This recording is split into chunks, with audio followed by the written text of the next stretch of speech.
And then for somebody who's not one of you, can you just make sure it's making sense from, yeah. Yes. The YouTube streets. Oh, and it's all like there's a delay, so all that was actually caught. Okay. What if? Okay. All right, we're back and we are in Jeremiah chapter 23. It seems like perpetually. I'll just give you a heads up now. We will not finish Jeremiah 23 today. Not, but this week it is a privilege because we are doing this live from Dallas. And I was explaining to, woo! That's Dallas in the room. Well, Dallas and then people from other places, but you're all Dallas today. I'm Dallas today too. I'm from California, but I'm Dallas. Okay. So we're in Dallas and we're doing this live, and I'm appreciative to all the people that came out to fellowship, to hang out.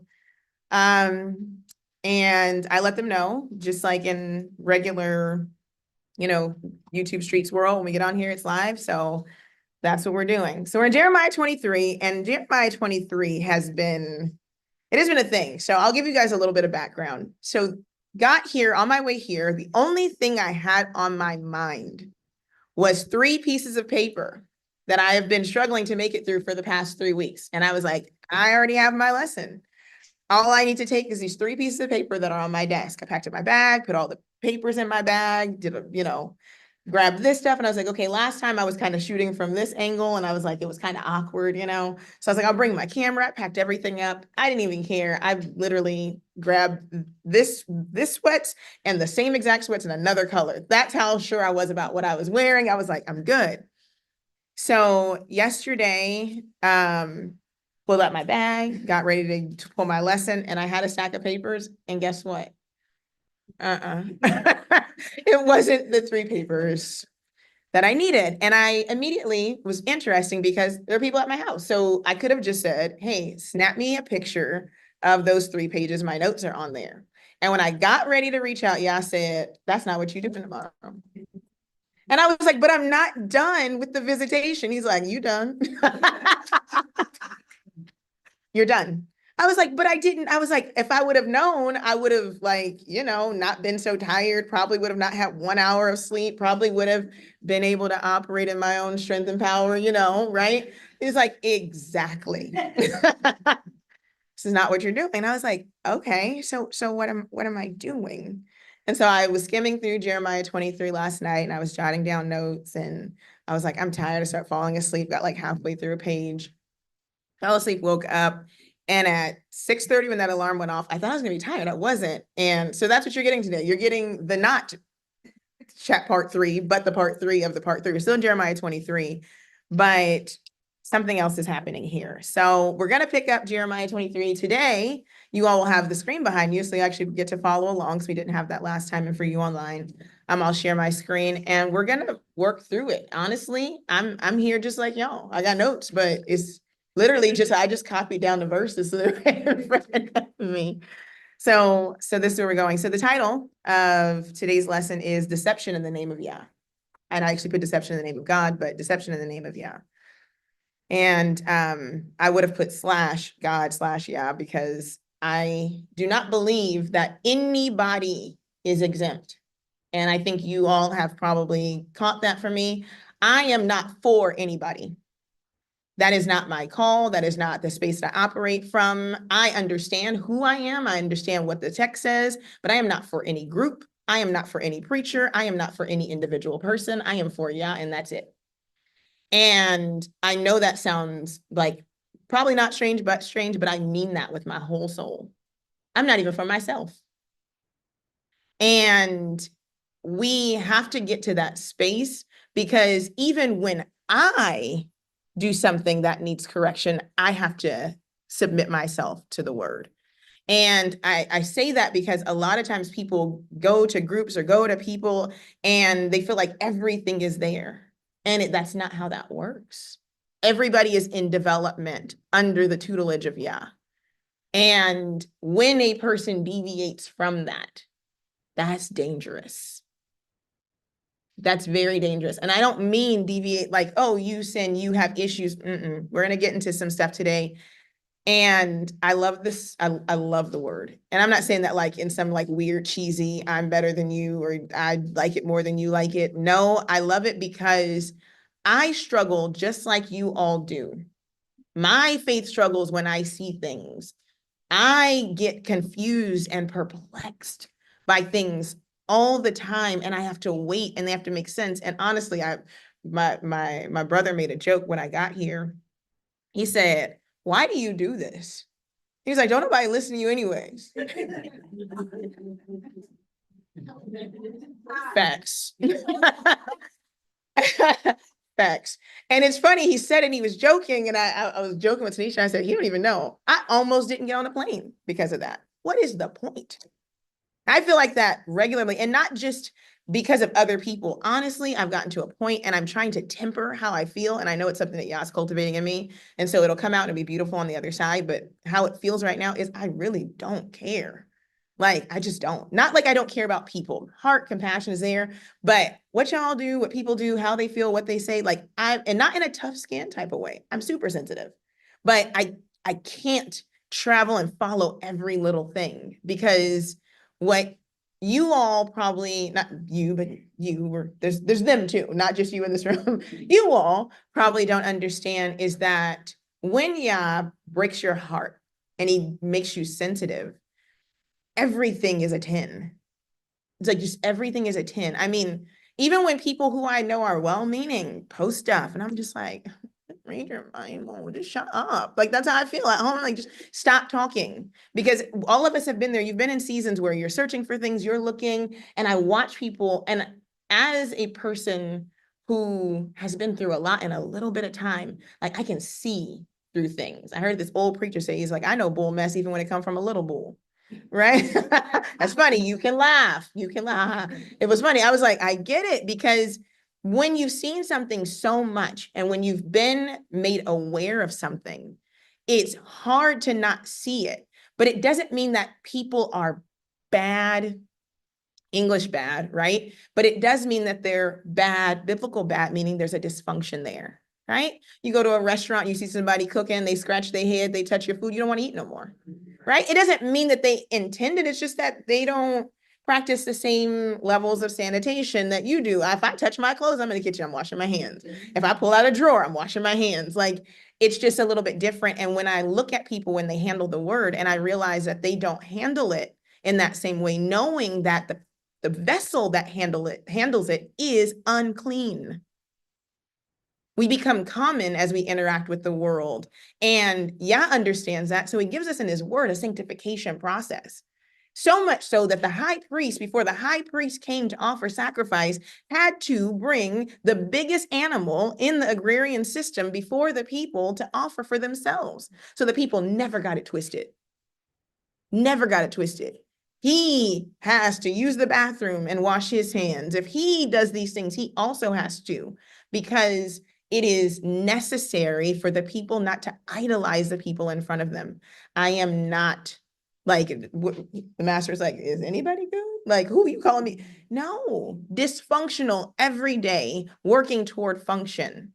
And Yah today, in this lesson, and he gave Jeremiah the same type of sight. Jeremiah was not perfect.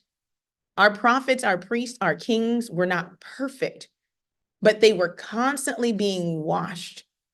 They were constant, and the ones that chose not to, then they stayed filthy. Let him who is filthy stay filthy still then.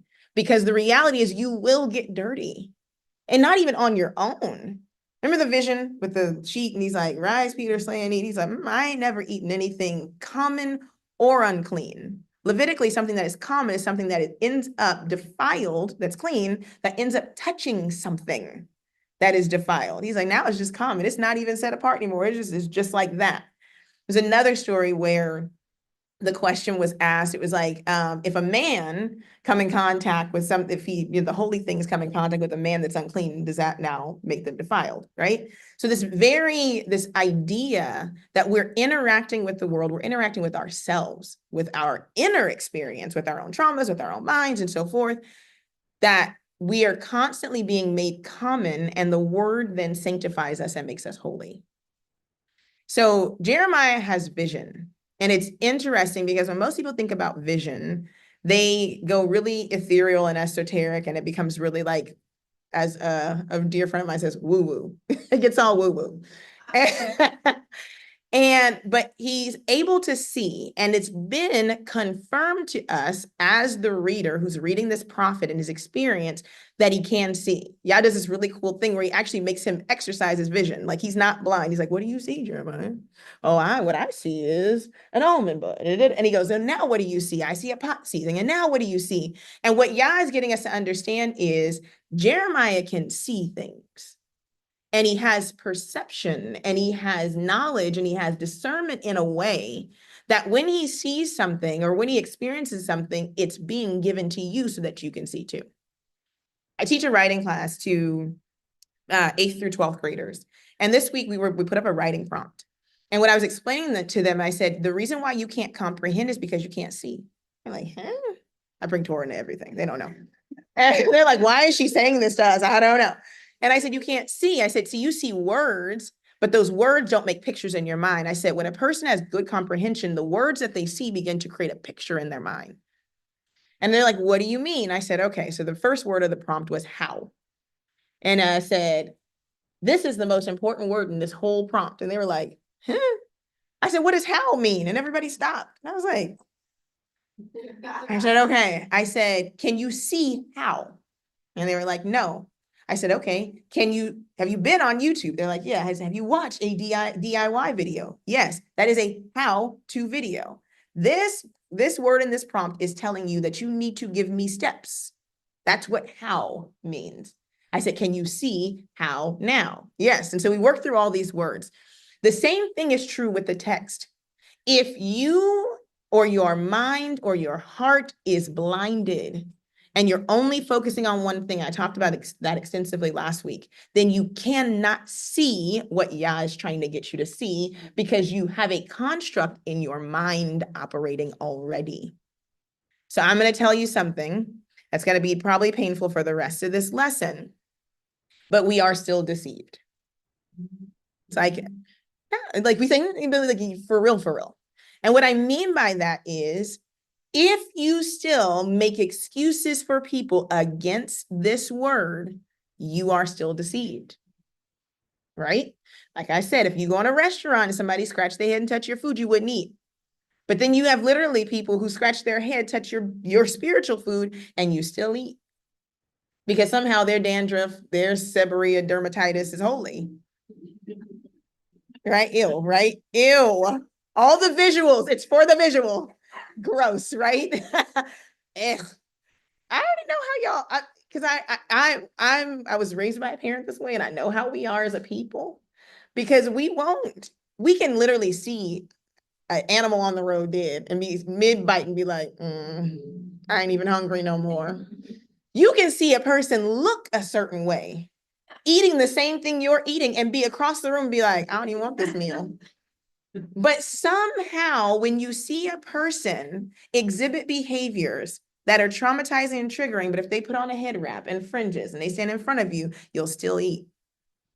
Because somehow when somebody told you, touch not my anointed, you forgot that the anointed was you. And so you let people mishandle you because you project, because it's part of your traumatic experience. And Yah's like, I'm telling you something. If you don't ride with me and me alone and worry and focus on me and about what's my business, I'm going to keep letting you get deceived. And in these last days, I know it's every person's prayer who's listening to me. You don't ever want to be deceived again. Those of you who came out of religious constructs and came out of deception, the last thing you want right now is to be deceived.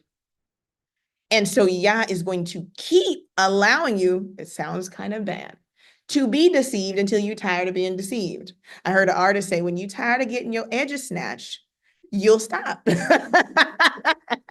When you get tired, but you might need to go back and just make it happen one or two more times until we finally come to the place that it's Yah and Yah alone. And that doesn't mean isolation. That does not mean isolation, but that means careful watching over you.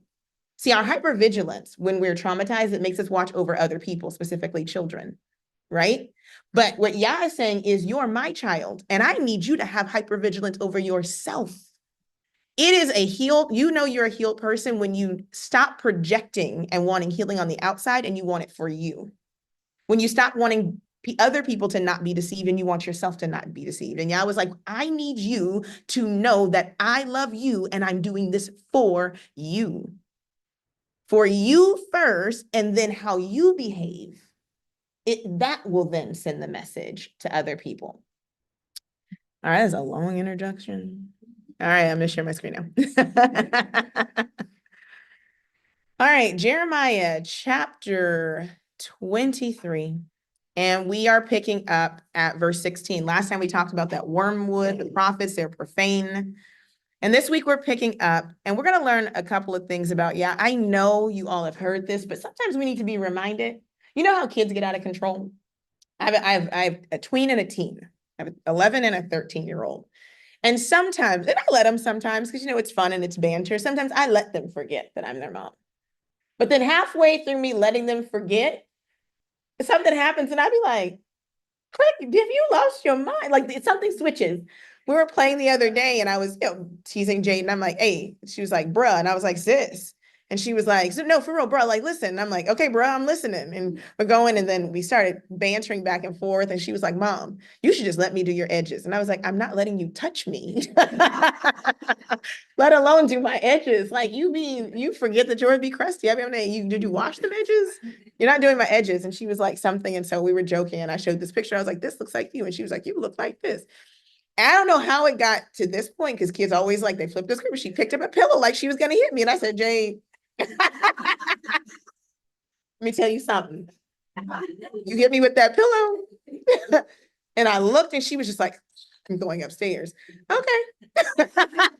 Because you're going to find out. In that same way, I think we have to be reminded because position and power in this physical realm can be intimidating. It's just natural. We see people operate in their gift. And even when we know, because I think we know in our hearts of hearts that the people who handle this text are human, but we do sometimes handle this word when we preach, prophesy, teach, sing, serve, all using the gifts, we do an extraordinary thing. Because truly the extraordinary things are actually found in the ordinary actions. But we see glimpses of Yah, and then because we are not regularly encountering Yah like that, then we then see, oh, you have Yah, so I want you. Instead of saying, what are you doing to have that experience? And then how can I cultivate that experience consistently? And so we have to be reminded sometimes that one, it's not people. And I've lived through that personal experience. This is something I have to talk to Yah about in the judgment. So we're going to hear a little personal dialogue between me and Yah that I want to have. But I have had things happen to me that in my mind, I didn't deserve that. Like where I'm like, I've only been good to people and I remember having those experiences and it making my mind feel like it was going to shatter because I'm like, what am I doing wrong? What's wrong with me? Why do I deserve this? Like, how does this fit into this? And Yah allowed me to see something. And that was, it's not about you. It's how I can't let people view you. You see, people have the tendency to view people a certain way. And it's not that you are not humble, but I'm going to humble you in front of people so they never get it twisted. Yah doesn't share his glory with anyone else. And it made for me, and he's like, it's like that. He's like, and if you come close to me, people have the tendency, and we'll see it today, to look at what they can see versus what's powering what they can see. They worship the creation instead of the creator, and they don't call it worship, but it's what they do. And I say that all again to say, it's not an opportunity to put up your defense mechanisms against people. It's to check what you're seeing and to give glory to where it is. Where the Native Americans missed it was that they gave praise and power to trees. Do trees have power in them? Yes. Is it beautiful? Yes, but the glory goes to Yah. right? They look at the stars in the heavens and they worship them. No, do they have power in them? Yes, but they're fueled by a different power. People miss that step because they don't see themselves as being worthy of proximity to Yah. And what Yah reminds all throughout the scripture is every one of you that are mine, that I've given breath to, has a right to proximity, but there's a path to proximity to me. And people tend to manipulate the path to proximity.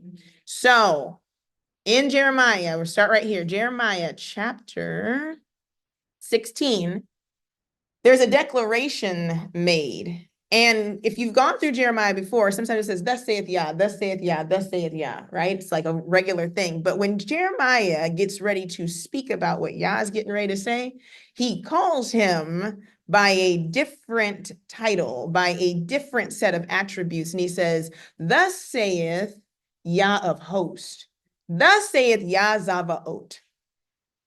All of a sudden, if you spoke the language, you'd be like, wait. At first, he was just talking and he was pleading and he was, remember the love I had. And now he's showing up as a Yah of armies. Now he's pulling up. Oh, right. That's a whole different thing. It's one thing when you see your parent in their parental role, but when they step into another role, if you've had military families, when you see your father, your mother put on their uniform, it's like, I'm your mama, but I also kill things. I'm your parent, and it's good that you have a relationship with me. But in this particular authority and position, you can't even talk to me like your mama because I now am operating to another and a higher call. In this way, I've been Abba, I've been daddy, I've pleaded with you as husband. Now I'm showing up as judge. And when the judge sits at the bench, the judge operates according to the law, just like everyone else. That's a scary thing when Yah as judge says, I am now going to submit to everything. We'll get to that too. Everything that's in here. Because remember, in the law, there is blessing and there's cursing. In the law, there is gifts that are good, and there's also the gift of peace. We'll see that in a bit too, which can also mean giving you exactly what you deserve to bring about balance. It's interesting. I was in court recently, and the judge, when the judge sits behind the bench, and that's why I have a visual for this, I'm going to give you the visual. When you walk into a courtroom, it's not like Judge Judy. It's kind of, but not really. The judge sits there, and the judge only deals with facts. The judge doesn't deal with emotions. The judge doesn't deal with feelings. You can cry in there. You can plead. But if you don't have anything to back up what you're saying, it doesn't ride. But there's this interesting moment that happened recently where the judge had the opportunity, because of an agreement that we made with the judge, that the judge got to step from behind the bench and come into a room and actually have conversation with counsel and possibly with me and the other person that were in litigation. And it's interesting because when the judge comes from behind the bench, this judge is a female, she puts her robe in her quarters and she comes out in plain street clothes. It's crazy. It's a crazy thing to see, right? Because of course I'm looking through this lens, but it's happening. She takes off her, and she comes out, and it's funny because she looks really tall, and she wasn't as tall as I thought she was. Right? And she came out and she's like smiling, and it was just like very different. And then as soon as that moment was over, and the judge then left out and went back into the courtroom, immediately everything's back on record. Everything is this straight, and this is how we're dealing with things. That's the picture of when we have Abba Yah versus Yah Zabaot. When Yah steps outside of the heavenly realm and steps outside of the home that we're invited into because of grace, because of his extension of hospitality. And then when he steps down, he's like, you can't even deal with me in this capacity. You don't want me to. So this is what Jeremiah sees. Remember Jeremiah sees. So he says, thus saith Yah Zavaot. He says, hearken not unto the words of the prophets that prophesy unto you, colon. When he mentions this, when he says these words, immediately everybody wants to go, oh, don't listen to Christian pastors. Oh, don't listen to Christian people. Oh, don't. We immediately pick who these people are because we think that we understand what prophets and priests and prophesying is. So we immediately take and say the people that we're not supposed to listen to are these people that I have already deemed to be away.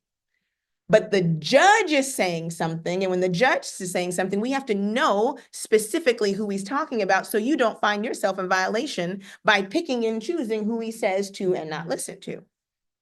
See, the maker is speaking. The governor is making a declaration, the one who commands the host of what is.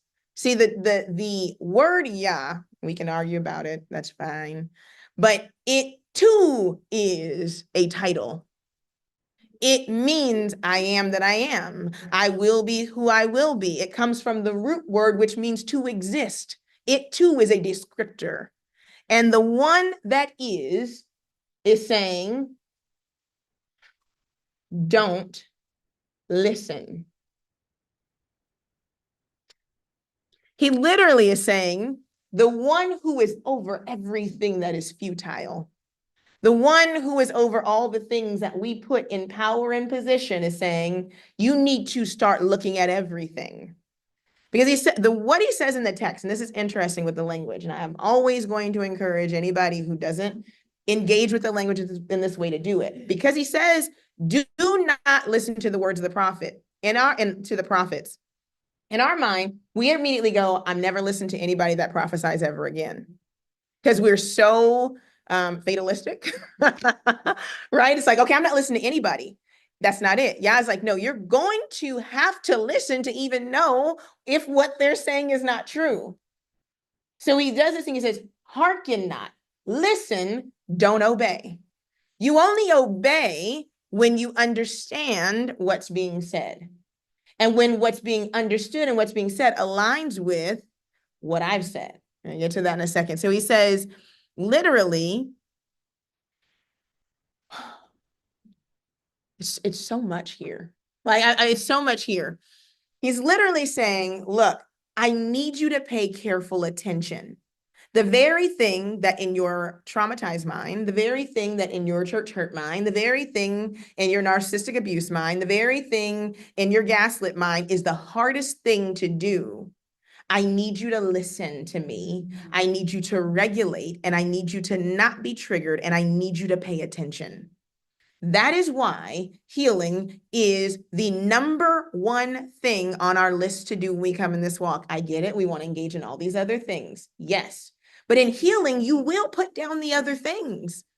In healing, you will change your diet. In healing, you will be willing to change how you dress and how you speak, and because you will trust through healing what the one who is speaking to you is saying, because you have all of this different dialogue. Well, I did trust people, and I was faithful, and I was doing this, and I did want to, we do all that, and Yah's like, I get it. But at this point right now, I'm showing up for judgment, and I'm telling you as Yah Zavaot, I need you to listen to me. I had a person who's in the military once, and he said, when you're deep in the military, and probably everybody, but this person had been military, Navy SEAL, like deep in. He says, I know that I am loyal to this government in a way that makes me uncomfortable.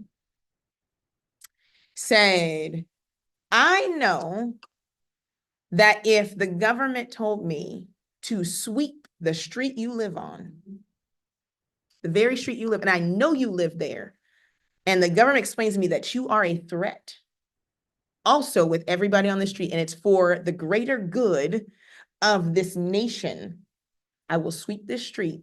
And what that means is I'm killing everything on it. You, your children, your animals, everything for the goodness of the whole. So what I could do for you, the best I could do for you, is to warn you before I come down your street. When Yah enters as Yah Zavaot, this is the warning before I come down your street. This is the warning. This is that moment where when I come down the street, I'm doing what I'm doing. And if you guys don't believe me, you remember Egypt? Remember Egypt? And the death angel comes. And if you just read the story, y'all let you know he him too. And when the death angel comes, he says, you are gonna want to put that blood on that door.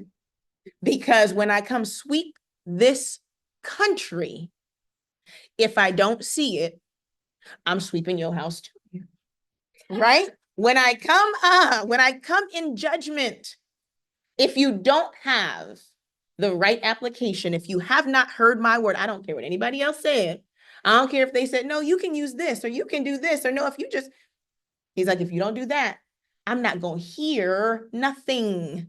No cry, no, oh my gosh, no, wait, let me. It's done. At that moment, there's nothing else you can say. So Yah shows up. And he says, thus saith Yah of hosts, Yah Zavaot, hearken not unto the words of the prophets that prophesy unto you. Now you might ask, because I'm inquisitive. In this moment, I would be asked. I'd be like, bet, right? He says two things. He says, hearken not. The word here for not is not the word of a permanent negation. It's actually as long as they're in this condition and as long as their words don't align with mine. So there's two negations. If you've taken the Hebrew class, you know this. There's al and there's lo. One is right now or until a particular point in time. The other negation is never, ever, don't do it. Right? So it's like, do not worship idols, period, point blank. There's never a time when it becomes okay. Right? But there are times when Yah says, don't listen to your fathers. People say, see, Yah contradicts itself. He says, obey your parents, and he tells you to listen to them. Then he says, don't obey authority. Then he says, don't. The context here is when it doesn't go against me. But anytime, I don't care how much power a person has, they go against me, then you like the three Hebrew men. Oh, King live forever. But let me tell you, I can't do that. I want you to live. And I like it. You know, you do good. You know, it's cool here. You feed us and everything. But let me tell you what I can't do. I can't do that. And he's like, well, then I'm going to kill you. Then you got to do what you got to do. Because if I do that, I'm going to have to stand before Yah Zavaot.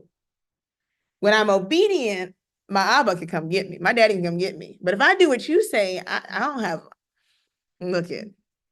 I ain't got a way out. I'm going to take my chances. Take my chance with these lions, take my chance in this fire. That's what they understood because they had a reverence for the position that Yah was in when he showed up to judge. He says, don't listen to these prophets. Now a person's like, wait, you made prophets. What do you mean don't listen to them? He said, exactly.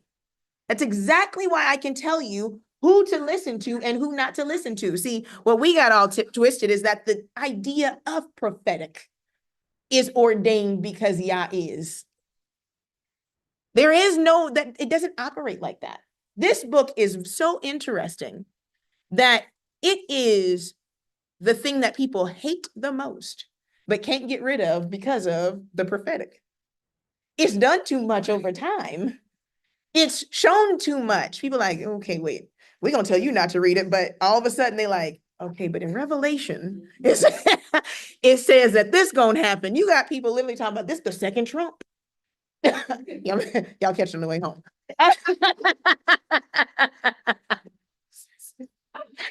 They will turn to this, even though they have no intent to follow it, because it is the prophetic that is in it that makes the book so unique.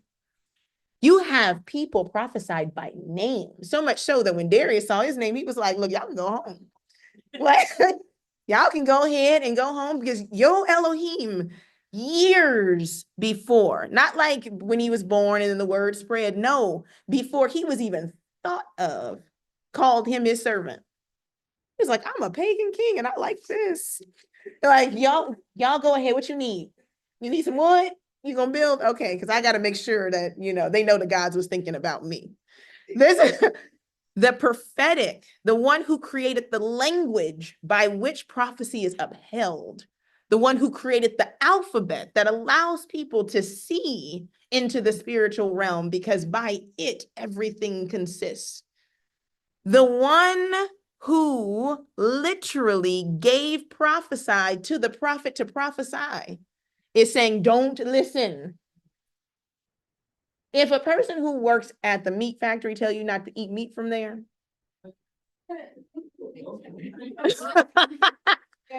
hey, our facility is dirty. We be like letting stuff pass through. Look, do not eat from here. I have a friend of mine, and she worked for the USDA as a vet. And so that meant that she looked at the meat and she was like, hey, I know you like going to like some of these stores, some of these fancy, expensive ones. She said, you better off eating Foster Farms. I promise you. She said, because some of these people, they're cheap and they'll cut off a leg of a diseased animal because the leg is diseased. But we all know that if the leg is diseased, there's disease in the body. Yah is like, look here, the words that are coming out of their mouth, I created language. And maybe you can't hear the lies that they're speaking, but see, I can see the zeros and the ones in the matrix. And I'm telling you, behind them prophesying and using my word is gall, is wormwood, and is lies. You see, prophecy is a declaration of what is to be based upon the providence of the maker, King and Savior of Israel. To handle it in any other way is treason. Back in the day, when a king sealed his ring on something, remember the story with Esther? He was like, my ring is on it. Like, y'all can fight, but I can't call it back. So if the word is out there and to speak according to anything else, but according to the word that's out there, you mean to change the master's words? Y'all wouldn't even forge a letter with Trump's name on it. You'd be like, Donald Trump. You wouldn't do it. You like, I'm going to jail. You wouldn't. But you would sign, seal, and deliver a message and say, thus saith Yah, with no consequence. Not no fear, no trembling. See, that scares me. That scares me. There's some people still listen to music by people that said I was going to die. I think I look better than I ever looked. I'm just saying, but with no consequence. Nobody was like, maybe I shouldn't. Still people like and subscribing. I'm just saying, it's what it is. Yah said, y'all crazy. See, people can do it to you. He said, y'all imperfect. People can choose, pick and choose. He said, but me, I made lips. I made tongue. I made sound. And I'm not even going to make them shut up. I'm just going to tell you not to listen. And I'm going to see if you're going to obey me. So, if y'all don't catch that note, this is what I meant to say. If y'all say don't listen, don't listen. Literally, and then y'all are so good. I've been dealing with this all day. I'm like, he's so good because he could have just stopped right there. Yeah, I could have just stopped right there. He's in full out execution mode, like sitting there like, and I'm going to tell you why. Don't ever let a person tell you that there's not a why. Now, sometimes, let me tell you something first. If Yah said it, you should just do it. You shouldn't really need the why. But he knows it's some hard-headed, stiff-necked. But you know what it really is? Because we've been deceived. And because we find comfort. See, we don't listen to people because we always like them. Sometimes we listen because we fear the consequence of rejecting them. Listen to me. We fear the consequence of rejecting them. So when people come to us with strange doctrine, even when they're amongst the Hebrew Israelite religious sector, and we hear something, we don't immediately put it down. When we come to the word and say, that don't make sense in the word, we go exploring it because we feel like, well, if I don't listen to them and they are telling the truth, I'm gonna go to hell. Fear comes in because we don't want to shut out anything because what if it is true? And I'll tell you this is some free game. If it is true, it'll come to be. And if it is true, you can't do nothing about it. So a person saying the world's going to end on this day, guess what? You might die today. That's why I always say that, because it takes away the fear and the control of a person that fear mongers. Because guess what? I can die before that moment. and still have the same responsibility to what's being said, but without the angst of every day waking up like, is today the day? Like, he's like, no man knows the time or the hour. Nobody. There is error. There's poison in the pot. So you have to be careful every time you eat. So instead of worrying about it and being on high alert and being hyper vigilant, he just says, be mindful and be vigilant and pay attention. And when it doesn't align, just walk away. So he says, the reason why, though, he says, they make you vain. The word here for vain, pull it up. I can make it a little bit bigger for those who are not up here. There we go. There we go. It means literally, they ain't saying nothing. And you're like, but they're saying a lot. And they're reading from the word. He says, I know, but it's empty. It's empty. And you're like, how can you use the word and it be empty?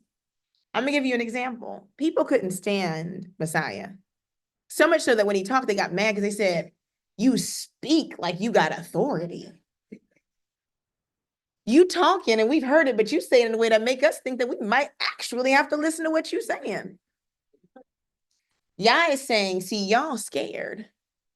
And just because they talk loud, and just because they grimace their face, and just because they dress and people follow them, he says, I'm telling you, it's empty. It's like hot air.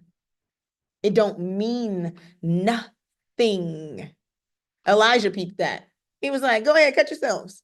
Yell, fall out, call on him, bring it. He was like, I'm going to show you something. What you see that makes you afraid when it's just you and them means nothing before, one, a prophet that ain't afraid, but two, when they're standing before the living Elohim. But I'll tell you another thing. They're just crazy enough to do it because the person in the seat of deception has deceived themselves. That's the scary part. He says, but don't worry about it. He said, it's just breath. Their breath just hot. That's all. They're just breathing. He says, there's nothing in it because their gifting without anointing is nothing. Gifting without anointing is nothing. Peep this. Saul was gifted. Yah called Saul good. Don't ever forget it. He could still fight, but he was out of his mind. And and he knew he didn't have it. So much so that he was even afraid to fight. He was sitting under a tree, Why? Because the same one that was bold before Yah with anointing was nothing before Yah, but people still feared him. Peep this. Satan. Gifting, no anointing, don't ever forget. He was created for a particular purpose. The gifting is without repentance. The decree went out, Yah created him away, Yah did not call it back. He's powerful, beautiful, but no anointing. So it's nothing. But we get afraid of what we can see. And Yah was like, that's already dead. It's like if you walked up on a snake and I had killed it, but you come up on the snake from the back and the snake is still moving. And you're wondering why I'm standing in front of the snake and I'm unfazed, but you jump back because you see it still wiggling. It has a purpose. That is the gift that is within the snake to, repel people, make them stay away so it can do its thing. But when the head is off of it, you shouldn't be afraid. Yah was like, let me tell you something. I'm calling them prophets because they are. But there's nothing to be afraid of when I tell you not to listen to them. And I've seen people do it, the music art, that's easy money. That's easy money, but I'm seeing something interesting happen nowadays. I'm seeing something so interesting happen nowadays that the prophets and preachers and teachers and priests from other religious constructs, their voice is starting to vibrate at the same frequency as people in truth. So it's gotten to a point where I've been watching podcasts recently of different people. Y'all know who these people are. And she probably tired of me because I'll call her and I'm like, hey, I can't actually say that they're saying something wrong. I cannot actually say, and on this part, what this person said is not true. That's a weird feeling for somebody, like for me, where I'm like, I'm always like head on a swivel. I'm looking, I'm like, and I start listening. I'm like, hey, ain't nothing wrong with what she just said. Ain't nothing wrong with what he just said. Like, you need to be obedient to Yah. When you step into this walk and, you're not experiencing the blessing of Yah because you're not aligned with him and you're not reading his word. I'm like, And they're like, no, and you need to obey what his word says. And they're going to throw a Yeshua in there and they using the language and like, we need to practice in Yah's word and we do need to keep his feast days. And you're like, I'm waiting for it, right? I'm waiting for it. It's subtle now. It's so subtle that I know people who have now like, well, heck, you can blend it. It's so subtle now that they've learned how to carefully conceal the covenants that they've made in other places. It's a lady right now who calls herself a prophet. And I'm like, everybody got something different to prophesy about. I ain't gonna hold y'all on this one, but I be listening. I'm like, the spirit is off. And I can't quite put my finger on it, but I'm watching. And I can't say don't listen because I'm like, you got to listen. You just can't obey. Right. So I'm watching, but I'm watching people who are picking up the spirit. What I can see in the spirit, I can see it on the other people, but the people can't see it on that person. But it's manifested in the people that are listening to the person who are stuck in their sin. And it's like, oh, crap. Oh, no. It's like right there. Oh, I don't do that. I wouldn't do that. But you won't tell the people not to? Right? It's very subtle. Yeah, I said, but look at this. It's empty. He's gonna tell you why. Because he's kind. He's kind. He said it's empty. He says, and goes as far as he says, and they make you empty. That's why you still feel the way you feel. There's a difference between having grief from an experience, a lot of us have experienced that, versus being empty when we're supposed to be being filled up. He says, they speak a vision of their own heart and not out of the mouth of Yah. I'm going to remind you again that this is Yah Zavaot saying this. It's hard to hear things like this because when we read it, we're like, I get it. Why are you taking it so slow through something like this? Because I'm telling you, we still don't get it. We still don't get it. Yah is literally saying you're empty. And the reason why you're empty is because what you believe you're being filled with is just hot air. I'll give you another visual. Everyone has experienced this at least once in their life where you're so hungry that you feel full, but you're just full of gas. Like your stomach actually feels like distended. And it also begins to hurt. And you're like so hungry, but then it hurts so bad that you can't even eat. It feels like if you eat, you'll get sick. He's like, that's how you're full. You're full of emptiness. And you don't even realize the very thing you need, it's hard to get to because you're weak and you're sick because you're so empty. And then what happens eventually, if you've ever been that hungry, the brain will eventually say, signal, signal, signal, nothing. Probably experiences in fasting. Then eventually you just won't feel hungry anymore. And then guess what your body starts to do? It goes into a state of ketosis and it starts to feed on itself. What they've done in their preaching and teaching is to give you nothing, give you so much of nothing that then you start to question you. I start ruminating and eating on I start questioning what I've been filled with. You'll start eating on the good store that Yah is giving you to try to convince you of what they're saying because they've left you so empty. You're like, how can I be listening to this and hearing this? And they have to be right.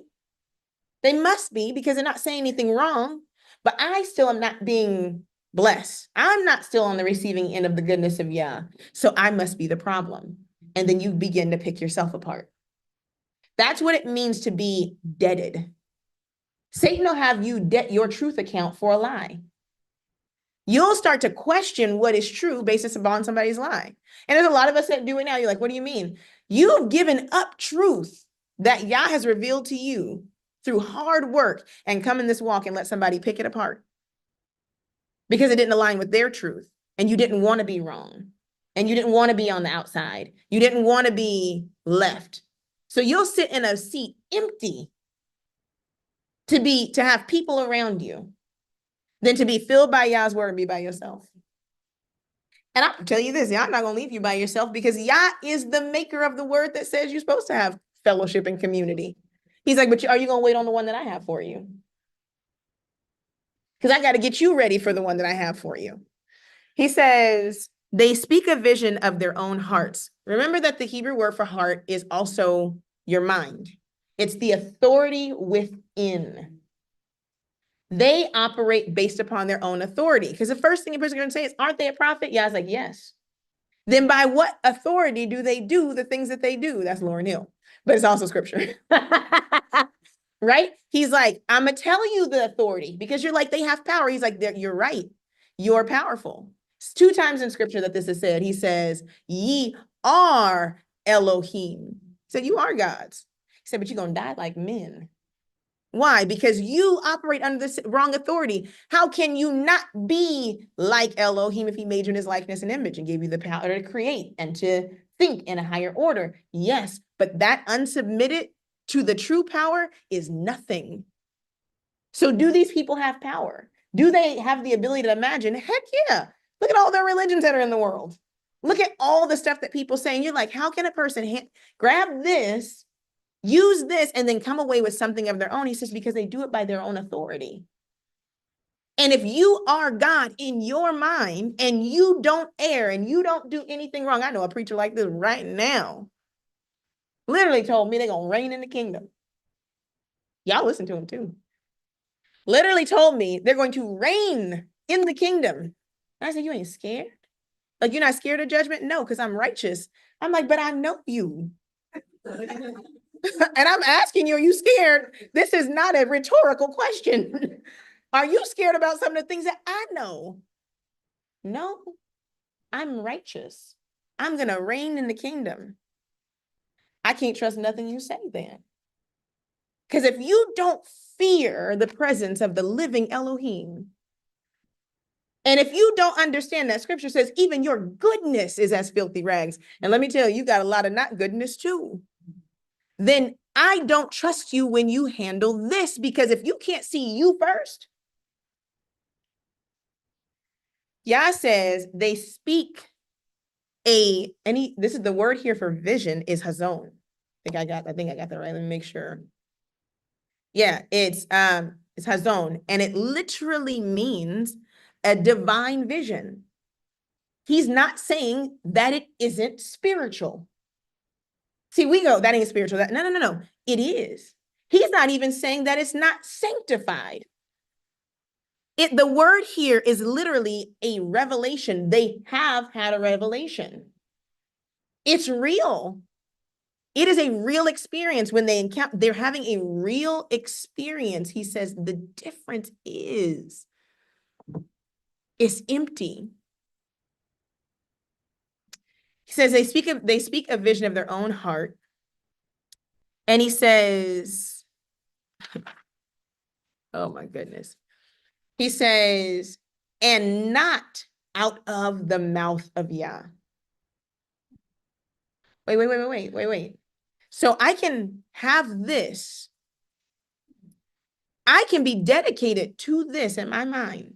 I know some people that only do this. At least that's what they say. I don't believe it, but right.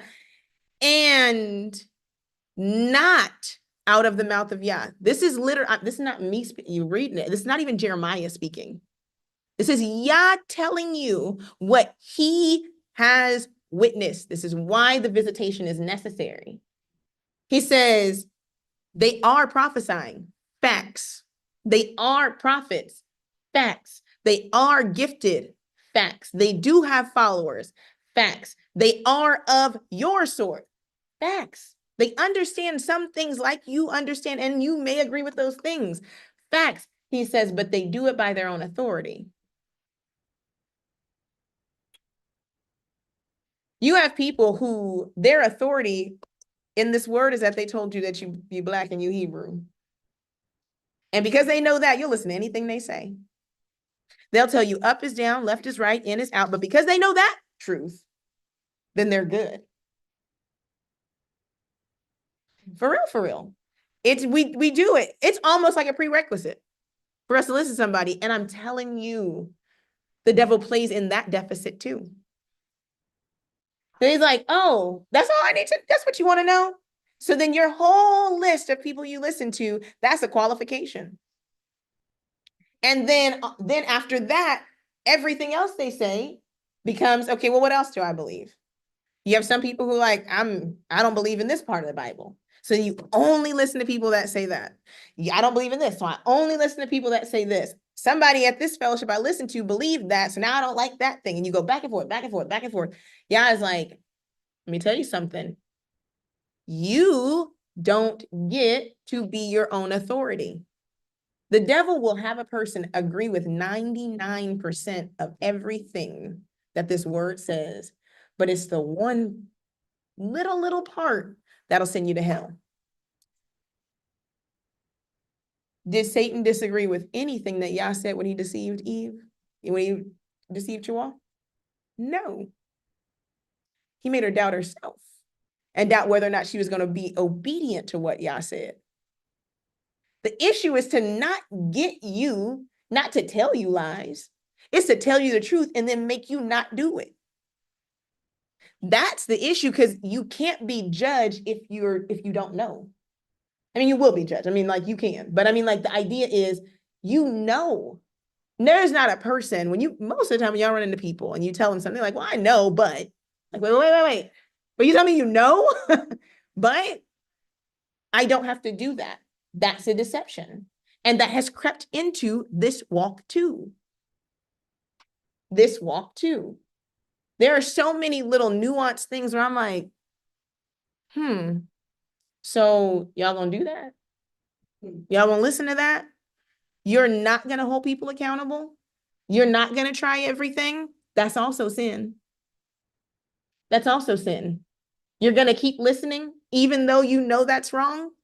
Because, oh, I don't have nobody else to listen to though. Turn it all off. Turn me off. Leave. If that is what Yah is saying. Don't. I've known people actually in this walk who were like, look, y'all told me to shut off everything. I really like you. Like, I really do. But, and I don't feel like it's probably even about you, but I'm going dark 30. I want you to know. And because it'd be like 2 years and they come back and they're like, look, I actually prayed and y'all was like, she good. Like, so I'm back. But if you do something, I'm gonna let you know I'm be out. Okay. I'm like, cool. I'm good with that. I rock with you. I'll be out on me too. So I'm good with that. Yah is literally saying they didn't get it out of my mouth. And I'm gonna go to verse 17 and I'm gonna kind of jump back to this part. He says, they say still. Now it's interesting, this is still, which means that I've already told them not to do this, but they still doing this thing I told them not to do. So I'm gonna let you know that I've told them not to do this, even though they acting like I didn't say nothing. They say still unto them that despise me. I'm gonna define these words. Yah hath said. He said, they tell people that despise me in my name that I have said they shall have peace.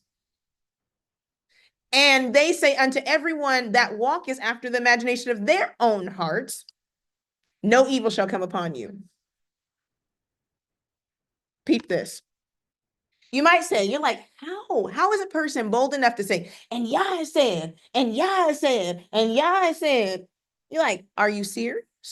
You're bold. If you ever have listened to me, I don't think I've ever said Yah has said if I'm not reading out of this book. That's not even that's not what I'm gonna do, because he said enough here. These people way smarter than me, like way smarter than me. So I'm just gonna stick here. The boldness of saying, and Yah told me to tell you. I be telling people, let me tell you something. First of all, do not tell me anything if Yah hasn't told you to tell me, because I'm gonna hold you to it. I am going to. Because what you're telling me, if you tell me Yah told you to tell me something, is that Yah tried to speak to me and I didn't hear him. You're telling me that I'm like David was when he killed Uriah and Nathan the prophet had to come and give him the story about the ewe lamb. And what I'm saying is, oh, as much as I'm crying before y'all ain't had the nerve to be like, and hold up, da, da, da, da, da, da. And then when you come, I'ma listen. I'm telling you, if you tell me y'all said it, I'ma listen to you, and that's gonna be on you. So don't come to me. You better pray real hard, because I'm gonna have a pocket full of rocks when I come back. Let me tell you, they're gonna be like, "Oh, lost her mind. She done threw rocks at this person." I'm gonna let you know you lied. I'm gonna call you right in front of you. I'm gonna wait till you get back to this room. By the way, this person called me and sent me an email, and they said, and I want you to know that I actually went back and studied what you said. And first of all, you a liar. But second of all, I'm just gonna hit you with a couple of these in front of everybody just to let you know. You can say we can still be friends, but don't nobody listen to nothing they say. But it's just one time. Literally, it's interesting. When I was reading through this, it made me think about a couple of verses, because you see, the issue is, and I have a bunch of these at the end. Try my end time. Okay. Literally, the word says that you have people who have healed. See, ain't many of us who have the gifting to still heal in the way that this text is talking about. It's talking about like at the miracle level, at the I saw it happen before me, and it was real, not like not. It says people have healed. They have prophesied in Yah's name. They preached holding the book, and you were looking with your own eyes. But they didn't know Yah, and he did not know them. It's not the first time it's happened. We see it in Exodus 7:22. We see it, there's another place, it's in 2 Timothy, I'll go there. But remember when, and there's so many instances that come into my mind now. Remember in when Moses was before the tabernacle, and they brought and they said, "Hey, Moses, there's some people back there prophesying." And they were like, "Oh, would not that we all prophesy?" Right? The issue was they weren't right here, up here with where we were. And he was like, if they prophesy, and let them. Messiah said the same thing. He's like, hey, look it. If they're not doing anything against what we do, and let it be. It'll all figure itself out. But then we also have instances. Remember that man who was preaching and he tried to cast out demons, and demons told him up. You're like, I know this person, but you, I don't know. See, you can be doing something and operating in a function with no anointing, and it can last, but it'll eventually find itself out. Gamaliel, right? This was Paul's like teacher. Remember when they came to him and they were trying to kill the people, like they teach him in this name, and he said, wait. He was wise enough to say this. He said, let him be. He said, because if we resisted, we could find ourselves resisting Yah. And that's why you can't just make a rash judgment, but you have to be in communion and in tune with Yah, because a person may not look like what you think they're going to look like, may not be and do what you want, but they could be right. And the person that you think is right could be wrong. You have to try it. So literally, the issue is that a person can be in the gift and not know Yah, and that's scary. Going back to that part where it says, they say unto them still that despise me. The word here for despise is literally to reject with contempt, to discard and to treat disrespectfully. And it literally means to provoke. I'm going to give you some verses so you get this in your mind, because when we see treat with contempt, we think, oh, I'm just not going to do what you say. You gave a rule and I'm just not going to do what you say. There's a thing called contempt of court. When the judge makes a decree, right? And it's like, this is the court speaking, you need to do X, Y, and Z, and you don't do that thing, or you do opposite of what that is, they can hold you in contempt of court and you end up in jail because you decided to disrespect the authority of the court that you sat before. How much so, more so with Yah? So in Numbers chapter 14, verse 11. Let's go there.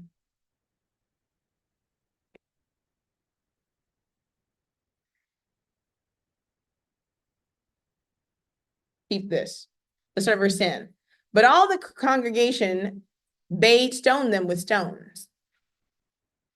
And the glory of Yah stood in the tabernacle of the congregation before the children of Israel. Now, what's crazy about this is, if you go back up, you literally have, they murmured against Moses and Aaron, right? And they were going to kill him. Because they didn't like what they wouldn't like what they were doing, right? You brought us out of here, we're gonna die, blah, blah, blah. And Yah literally had to come and stand in the door of the tabernacle. That's a whole thing. Literally, the glory of Yah comes and stands, and he asked this question to Moses. He says, how long will this people provoke me? And how long will it be ere they believe me for all the signs which I have shown among them?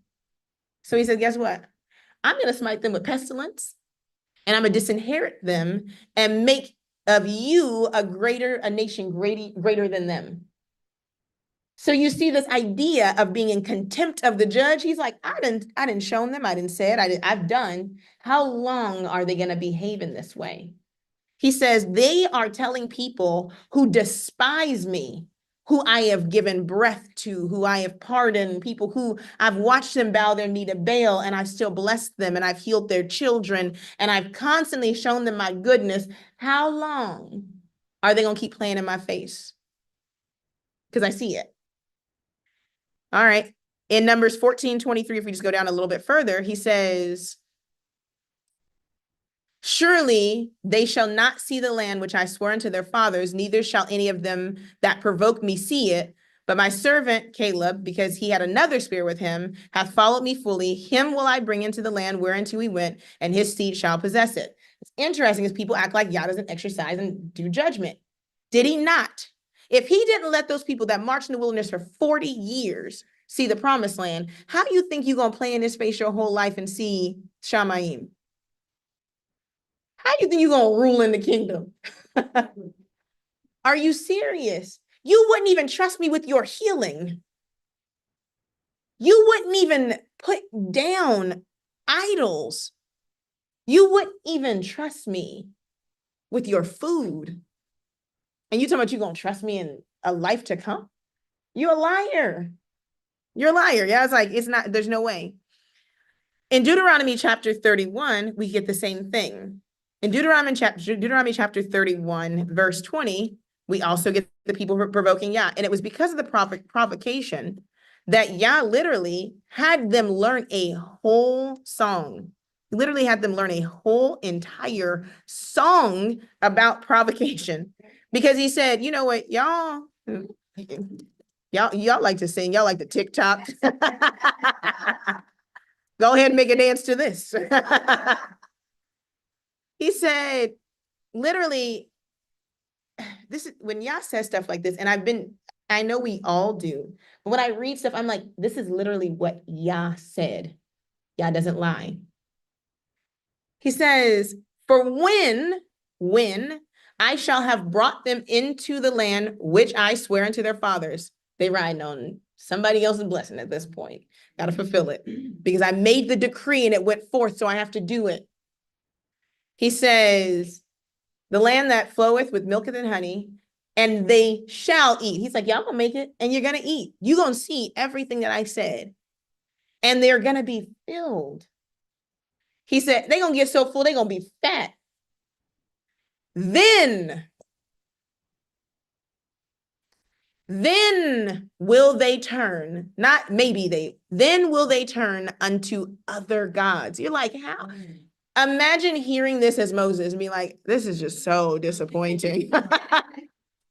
Said, then will they turn to other gods. You're like, all right, okay, they're gonna look, no, and serve them. He says, and they're gonna provoke me. The word here is that they're going to reject me and hold me in contempt. They're going to discard me and treat me disrespectfully. And you could be sitting there listening, y'all like, how they going to do that when you've been so good? He says, and they're going to break my covenant. He says, and it shall come to pass when many dysfunctions and troubles are befallen them, that this song shall testify against them as a witness, for it shall not be forgotten out of the mouth of their seeds. For I know, Yah said he knows something, so y'all calling Yah lying. I know their imagination, which they go about even now, before I brought them into the land which I swear. I don't even know what y'all gonna do before you do it. I know what you're gonna say before you say it. So let's go ahead and y'all gonna learn this song real quick. Now it's not a song, but I'm gonna read it, and you've heard it before, and it's long, and I am still gonna finish. So just until just so y'all can do your thing. It says, give ear, O ye heavens, and I will speak. And hear, O earth, the words of my, I gotta say something. All y'all who got musical gifts and be making songs, this is like one of those ones that probably should be a song. I'm like, it just, even in parts, Kendrick Lamar just, be spitting 18s, 27s, double entendres. Run this, okay? Give ear, O ye heavens, and I will speak, and hear, O earth, the words of my mouth. My doctrine shall drop as the rain, my speech shall distill as the dew, as the small rain upon the tender herb, and as the showers upon the grass, because I will publish the name of Yah. Ascribe you greatness unto our Elohim. He is the rock, and his work is perfect. For all his ways are judgment, a Elohim of truth without iniquity. Just and right is he. Can you imagine kids walking around singing this? They have corrupted themselves. Their spot is not the spot of his children. They are a perverse and crooked generation. Do ye thus requite Yah, O foolish people and unwise? Is not he your father that brought you forth? Hath he not made you and established you? Conviction in your heart. You know, we sing certain stuff and we start feeling it like, oh. Remember the days of old. Now, remember, this is to be sung after. They're supposed to learn it, but when they sing this, they should think about their current state that they're in. He says, remember the days of old and consider the years of many generations. Ask your father and he'll show you. The elders and they'll tell you. When the Most High divided the nations, their inheritance, when he separated the sons of Adam, he set the bounds of the people according to the number of the children of Israel. For Yah's portion is his people. Jacob is the lot of his inheritance, and he found him in a desert and a waste howling wilderness, and he led him about and he instructed him. He kept him as the apple of his eye, as an eagle stirreth up her nest and fluttereth over her young, spreading abroad her wings, takes them and bears them on her wings. So Yah alone did lead him, and there was no strange God with him. He made him ride on the high places of earth that he might eat the increase of the fields. And he made him to suck the honey out of the rock and the oil out of the flinty rock, butter of kine and milk of sheep, with fat of lambs and rams of the breed of Bashan, and goats with the fat of kidneys of wheat. Thou did drink the pure blood of the grape, but Yeshron waxed fat and kicked.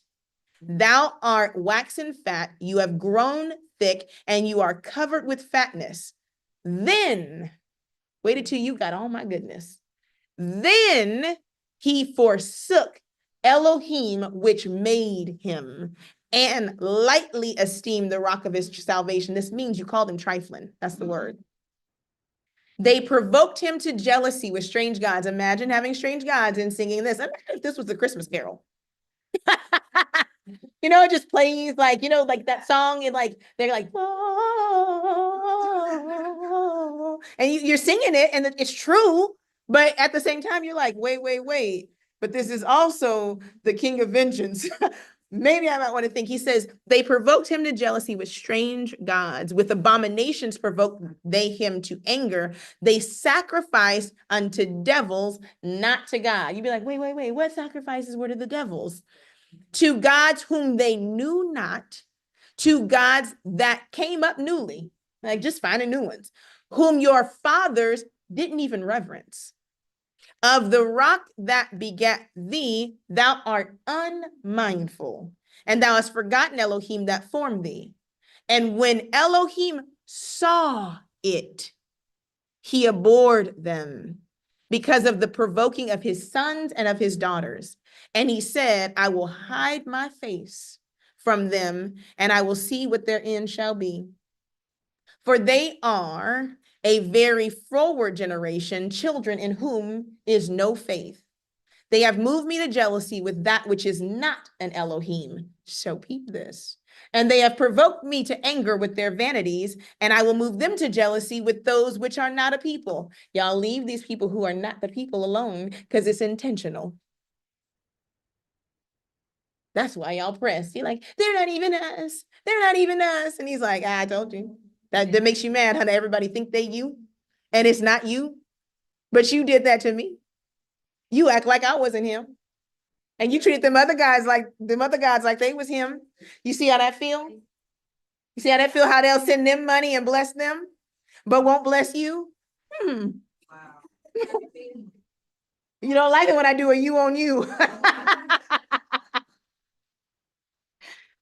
Like, I will provoke them to anger with a foolish nation. For a fire is kindled in mine anger and shall burn into the lowest hell. I heard a person say once, she says, Michelle Obama says, they go low, we go high. She said, they go low, I go to hell. That's literally what y'all just said. He says, I got an anger that will burn to the lowest hell and shall consume the earth with her increase and shall set fire the foundations of the mountains. I will heap mischiefs upon them. I will spend my arrows upon them. They shall be burnt with hunger and devoured with burning heat and with bitter destruction. And I will also send the teeth of beasts upon them. With the poison of serpents of the dust, the sword without and terror within shall destroy both the young man and the virgin, the suckling also with the man of gray hairs. I said I would scatter them into the corners. This is the song. Y'all can put Deuteronomy chapter 28 down, okay? This is it right here. He says, I would scatter them into the corners, and I would make the remembrance of them to cease from among men. Why don't nobody know who we are? Why don't know? Because he said so. It's in that song y'all don't know, right? He said it. He said, I'll make it like you didn't even exist. You're going to be looking at books like, no, this is me right here. You see where it says swarthy? That's me.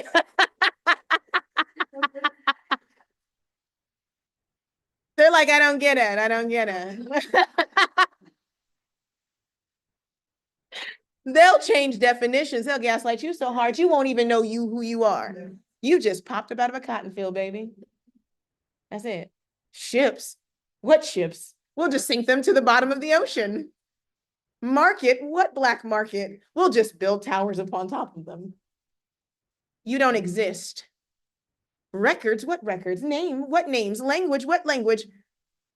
He's like, I'll blot you out. You'll be living and won't nobody even know who you are. Where does the Negro come from? You'll be like, wait. In the back of this Zondervan, it says, that's me in this picture. My niece the other day played a magic trick on her because she was playing around like she knew magic. So we're like, oh, we're going to get her. So we sat her in a chair and we made her disappear. Everybody in the room, of course, we've all done this. Where's Izani?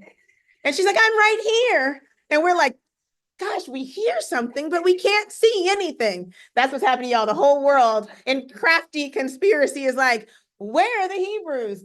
They're lost. And you're like, no, I'm right here. I'm right here. Where? I can't see you. I'm sorry. Oh, it's you. That was you talking? You. Oh, okay. Let's give them the land then. That's what this is. That's what we're sitting in right now. That's what it is. He says, I'm going to do that.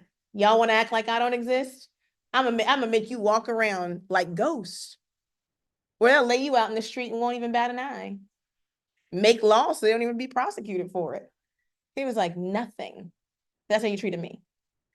He said, I will make the remembrance of them to cease from among men, were it not that I feared the wrath of the enemy. Now, let me tell you something about Yah. He ain't afraid of nobody. That's why y'all need to know Hebrew, because the word here for feared is the word that means to turn aside from the way, to tarry. He says, I fear that if I wait, they will utterly destroy you. If I tarry, if I keep letting this go on, you'll even forget you exist. He says, I fear their wrath because see, they don't feel no way about you. They don't have a compassion for you. He said, a nation swift like an eagle, with no regard for young or old, with a language you do not speak, will not have any compassion upon you. They'll treat you like brute beasts. You don't feel no pain. Oh, you can have a baby in the field and pick up that baby and pick up that cotton sack, that rucksack, and keep on moving, right? No problem. You don't need time to heal. Animals don't need time to heal. You actually don't even get counted as a whole person. He was like, I got something for you. They're not going to feel those. See, you apple of my eye. Walking in the wilderness, shoes, not even. I rained down bread from heaven and gave water from rock so you didn't have to thirst. These people are not even going to give you clean water. They're not even going to give you a reasonable portion of food. They will pull out your teeth and put them in dentures. He said, oh, but I was bad. He says, were it not that I feared the wrath of the enemy, lest their adversaries should behave themselves strangely. Because you know, they be doing some strange things. Unless they should say, our hand is high. He said, because they're going to get beside themselves. There's another verse that said they advanced my anger. They took it too far. He says, and tell you that Yah hath not done this. He said, I'm about to run it back. He says, for they are a nation void of counsel. That should have scared the heck out of you. We're going to go to a people that don't even have nobody that's going to tell them this ain't okay. Neither is there any understanding in them. See, guess what they did? They used the Bible. They preached from this very book and justified the behavior. And you wonder why you got trauma. When people talk from here, they prophesied and preached. They wrote commentaries that taught the subjugation as law. He says, oh, that they were wise, that they understood this, that they would consider their latter end.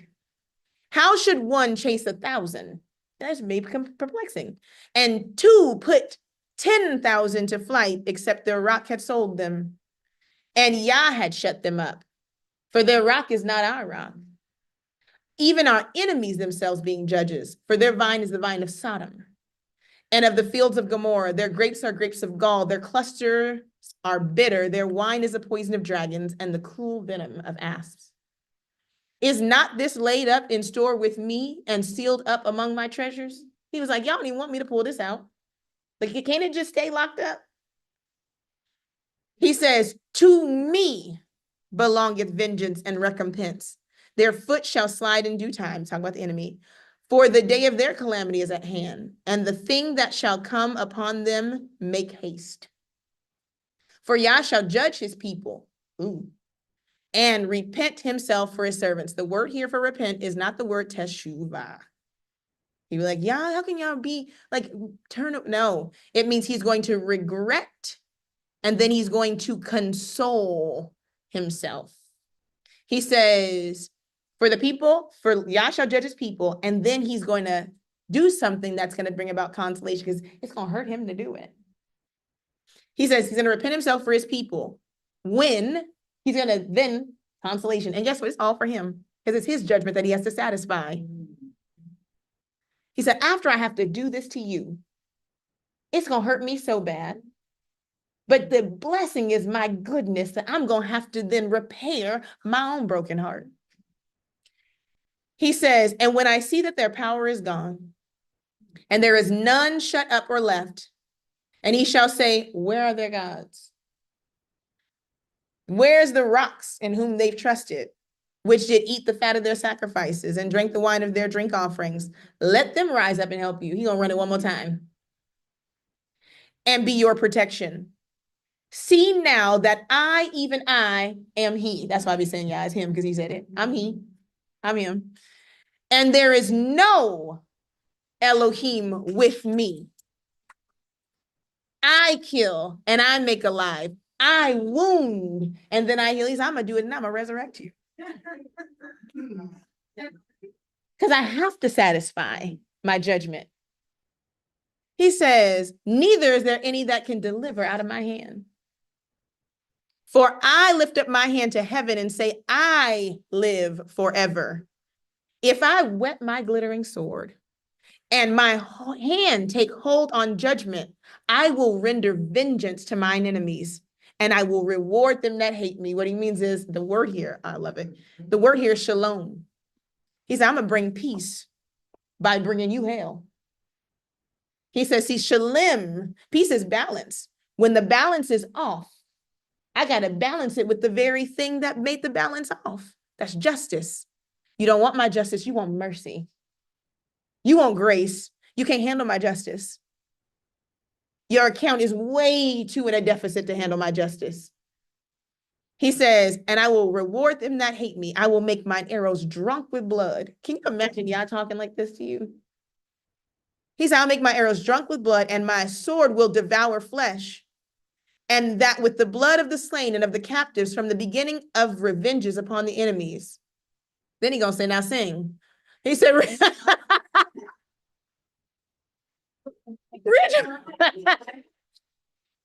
y'all turn into a black mama. Now tell me you love me after you get a whoop.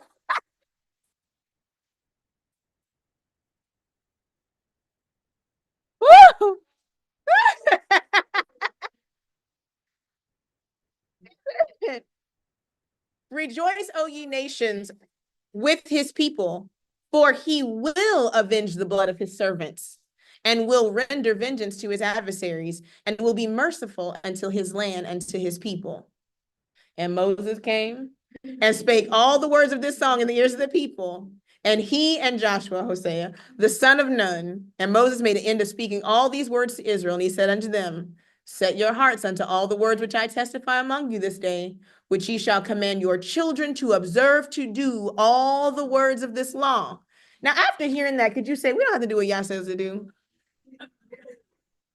I don't think any, he says, for it is not a vain thing, because they preaching vanity back and over in Jeremiah. He said, it's not a vain thing for you because it is your life.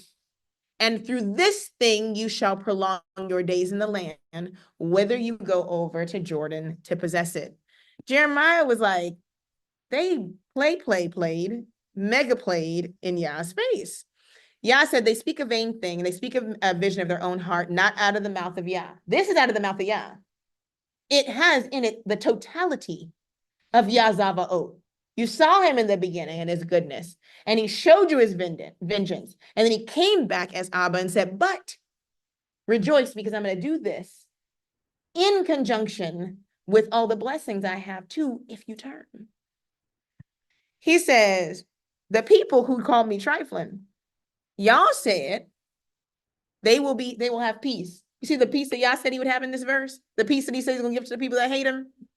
Now, if somebody was preaching that to you and you knew that, you'd be like, wait, but Yah did say he had some peace. And it wasn't the peace you're talking about. He goes on, and this is where we're going to finish. And the rest is pretty much just a little bit of reading. The thing that Yah says, the reason why they have Yah in contempt, it's because of your undealt with inclination. That's why he had to say that to Moses. He said, I knew you were going to do this because of what's in your heart. See, we neglect the heart part. Jeremiah is a big heart guy. And I literally talk about the circumcision of the heart. You need a heart transplant. Yah was like, you cannot serve me if you won't let me heal you. You will be just like your ancestors, where that stuff will still be in you, and it's going to rise up in my presence. And when it rises up in my presence, I'm going to have to do what I've had to do to your ancestors to get you right. And it may not just stop with you. It may go down to your children's and your children's children. He was like, so can you get your heart right? Are you so selfish that you won't fix it right now so the ones after you don't have to deal with what you're dealing with right now? You're so selfish that you won't put down idolatry and teach the next generation not to. So you're going to make me whoop them like the whooping you're going to get. You hate your own, and you hate yourself that much that you would put them up against the living Elohim. He says, let me tell you something. I'm going to tell you something. He said, they say they should have peace, and everyone walks after their own imagination, and they say no evil shall come upon them. Well, Yah just told you the evil will come upon you if you walk after your own imagination. Verse 18, and this is the part where it gets good. He says, for who hath stood in the counsel of Yah and perceived his word? He said, these are questions. Yes. When someone tells you what Yah says about his word, you should immediately go and see what Yah said about his word. I know it sounds so crazy. Literally, he says, who has heard it? And he said, and who has marked his word in their heart? The word here, and I had to get to this part. I know I'm long, but I had to get to this part. The word here, where it says, who has stood in the council, the Hebrew word for council is sod. And this word is so cool. I love a word that gives you a word picture. It literally means who is sat in the council of confidants, where Yah has made this person a confidant of him. It literally means, oh, who has had a conversation where to even have the conversation, the entry to the conversation room was guarded with a password and they knew it.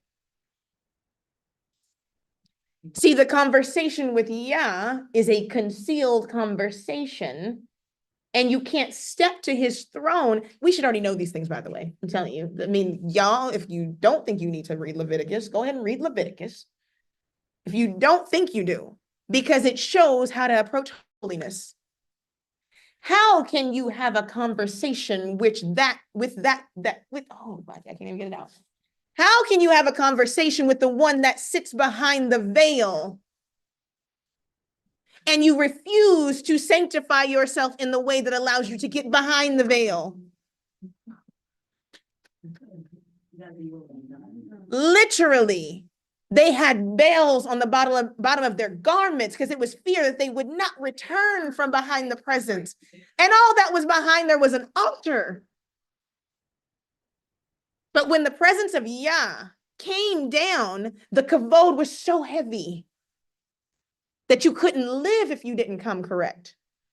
And people are saying that they sat in Yah's council. They're saying that they received word from Yah's mouth that nobody else has ever heard.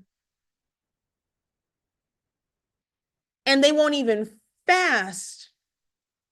I'm like, you won't even get the meat of abomination off your breath before you pray. Lack of reverence. You won't even take off your whole clothes. You got the nerve to pray to Yah about something that don't even align with his word. Telling me you had audience with the maker of heaven and earth.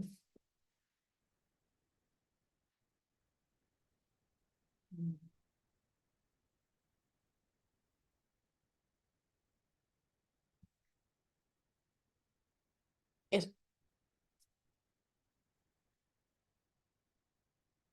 and you want to make me homeless. Me, this person.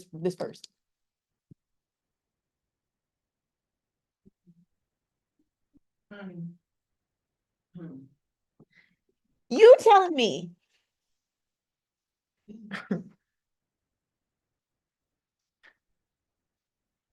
you're lying. Like, I don't even know. You're lying. You are such a liar and so much of a deceiver that you've deceived yourself. And I'm going to tell you that it's a personal do it. Y'all remember a Nadab and Abihu? People will do it.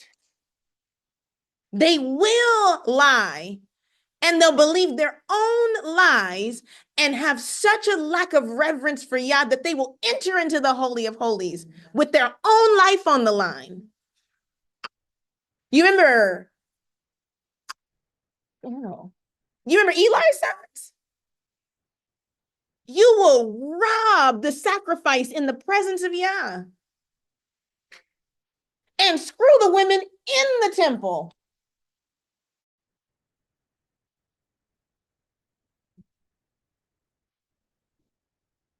We ain't talking about church no more. And get up and say, thus saith Yah. Yah said, who got in a private room with me. Now y'all gonna be thinking like, did anybody? I tell you, that's why I read from the word. Like, and it's right here. Right.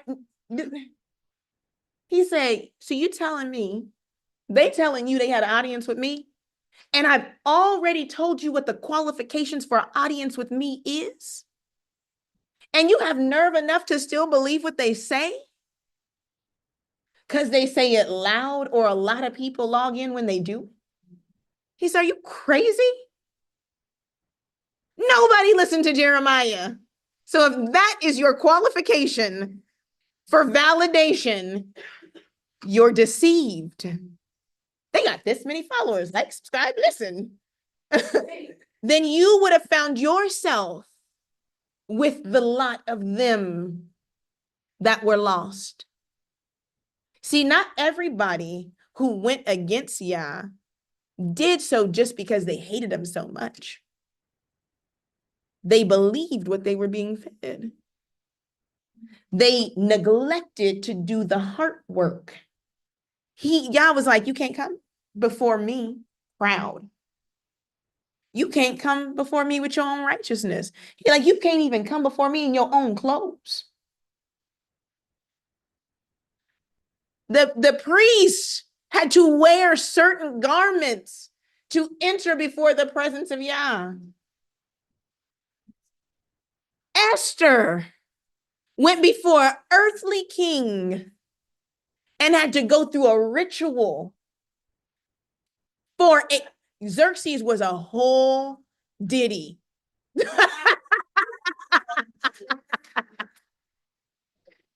was.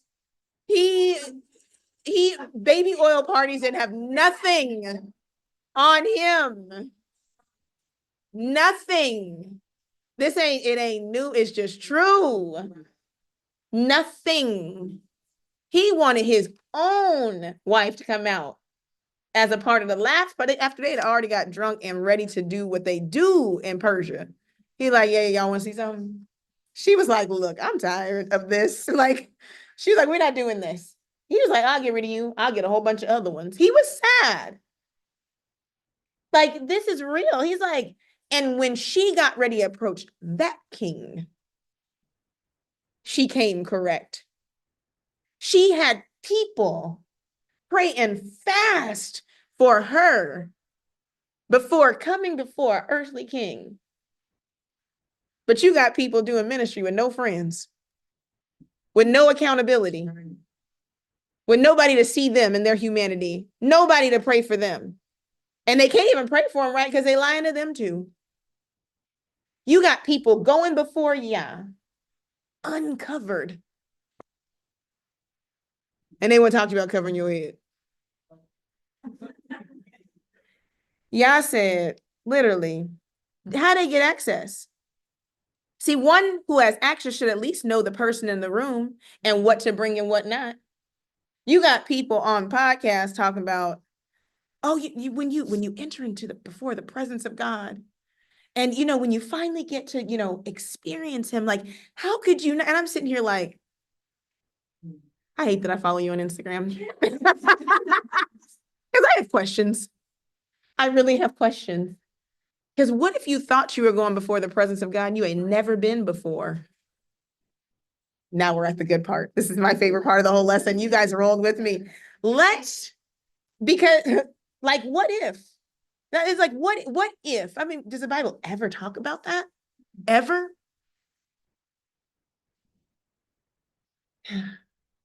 Let's go to it. All these verses they're not in order. So we just gonna go.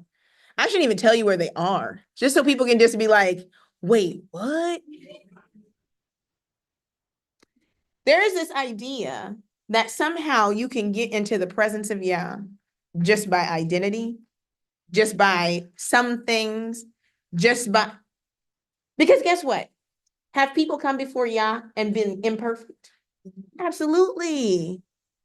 I mean, let me see. Some people, well, we'll get there.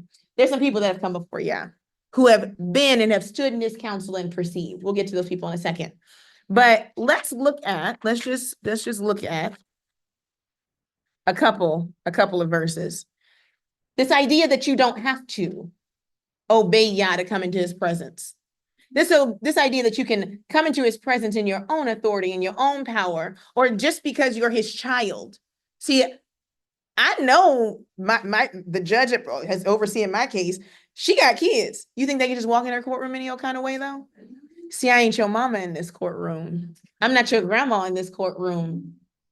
I'm the judge. See, just because Yah is your daddy don't mean that you cannot show reverence to his position. That you don't have to listen to why would anybody else listen to him if you don't have to? 1 John, this is in what people like to call the New Testament. And it says, he that saith, I know him, and keepeth not his commandments, is a liar. So y'all like listen to liars. I mean, some people like liars. I'm just saying, is a liar. You can be a nice liar. You can be a pretty liar. You can be a benevolent liar. You can be a compassionate liar, but nonetheless, a liar. And the truth is not in him. So how are you going to get the truth from somebody that don't have no truth in them? But whoso keepeth, oh no, not just knoweth, because Satan knoweth. Whoso keepeth, that means to guard it. That's to not treat it like it's trampling. That's to hold it in esteem. That's to reverence it. That's to not hold it in contempt. That's to not provoke Yah. Whoso keepeth his word, in him, verily, is the love of Elohim perfected. Hereby know we that we are in him. He's like, if you just want to know, he's like, I don't know if I'm just listening to them teach online. I don't know if I'm just, he's like, here's some free game. He says, because guess what? You will see then the love of Elohim perfected. Now you gotta know what love is, right? Love is the word ahava. And it literally means, oh, I love this language, by the way. It does a thing. It literally means to give to one in order to transform that person into you. That's what love is. That's why don't be with somebody who you don't love, because you're going to turn into them. Because it is the duty of love to love you in the way that they love themselves. So that when they see you, they see themselves, and they wouldn't do the things they wouldn't want done to themselves to you. So if somebody's not loving you properly, I promise you they don't see you like they see themselves, or they hate themselves. One or the other. That's what it is. And Yah's like, but I don't hate you. So if Yah is loving on somebody, and if a person is before Yah, you should begin to see more and more of Yah in that person. Not get into this walk and you see less and less. You see more and more wickedness. You see them move further and further away from Yah's word. You see them attempt to change Yah's word to feed their own flesh. If you being fed from Yah, how dare you go eat somewhere else? Person saying the guy is feeding me. Okay, God's feeding you. But the more he's feeding you, you going in and eating. So you didn't like what he ate, what he fed you? Oh, y'all know this. You feed your kids at home and they go somewhere and ask for something to eat. I'm hungry. It's embarrassing. You saying you're not fed well enough. So at home, you were not fed. At home, that person didn't see you as themselves and begin to treat you like such. That's why whoredom and going out and committing adultery with other gods, the thing to Yah. He said, oh, so I ain't loving you right at home? Oh, so you gonna take what I'm giving you here and take it out there? He says, if a person tells you not to keep the commandments, it means to literally that one, they don't love you. Because if they loved you, they would tell you to do it because in it is life. That's how you get access to God. But see, they don't want you to keep commandments because then you don't have access to God. If you don't have access to God, then they have access to you. Because when you are in the presence of God, certain things don't have access to you. When you are in the presence of Yah, certain things can't enter into that space. So to keep you vulnerable, to keep you in a position of downtroddenness, they don't teach you how to have access. They tell you, I'm going to go for you. That's what our ancestors did. Y'all was like, I came to see y'all. They were like, can Moses do it? It's in us, right? He says, no, don't do that. He says, those who keep my word, you're going to see the love of me perfected in them. And you're going to see more and more of my attributes come out and less of them and their traumas and their things. They shouldn't be desiring things that are outside of me. What you need 6 wives for? Between praying and studying and getting yourself together. I'm not even going to go into other stuff. We're going to save that for the remix later. Between that, you don't even have time. You don't have time. Between providing for what you already have and working on yourself and being able to be in a position where you're in my presence, you ain't got time for all that. You need a person to support you in getting in my presence. Just saying what I'm saying. All right, next verse. John chapter 14, verse 15.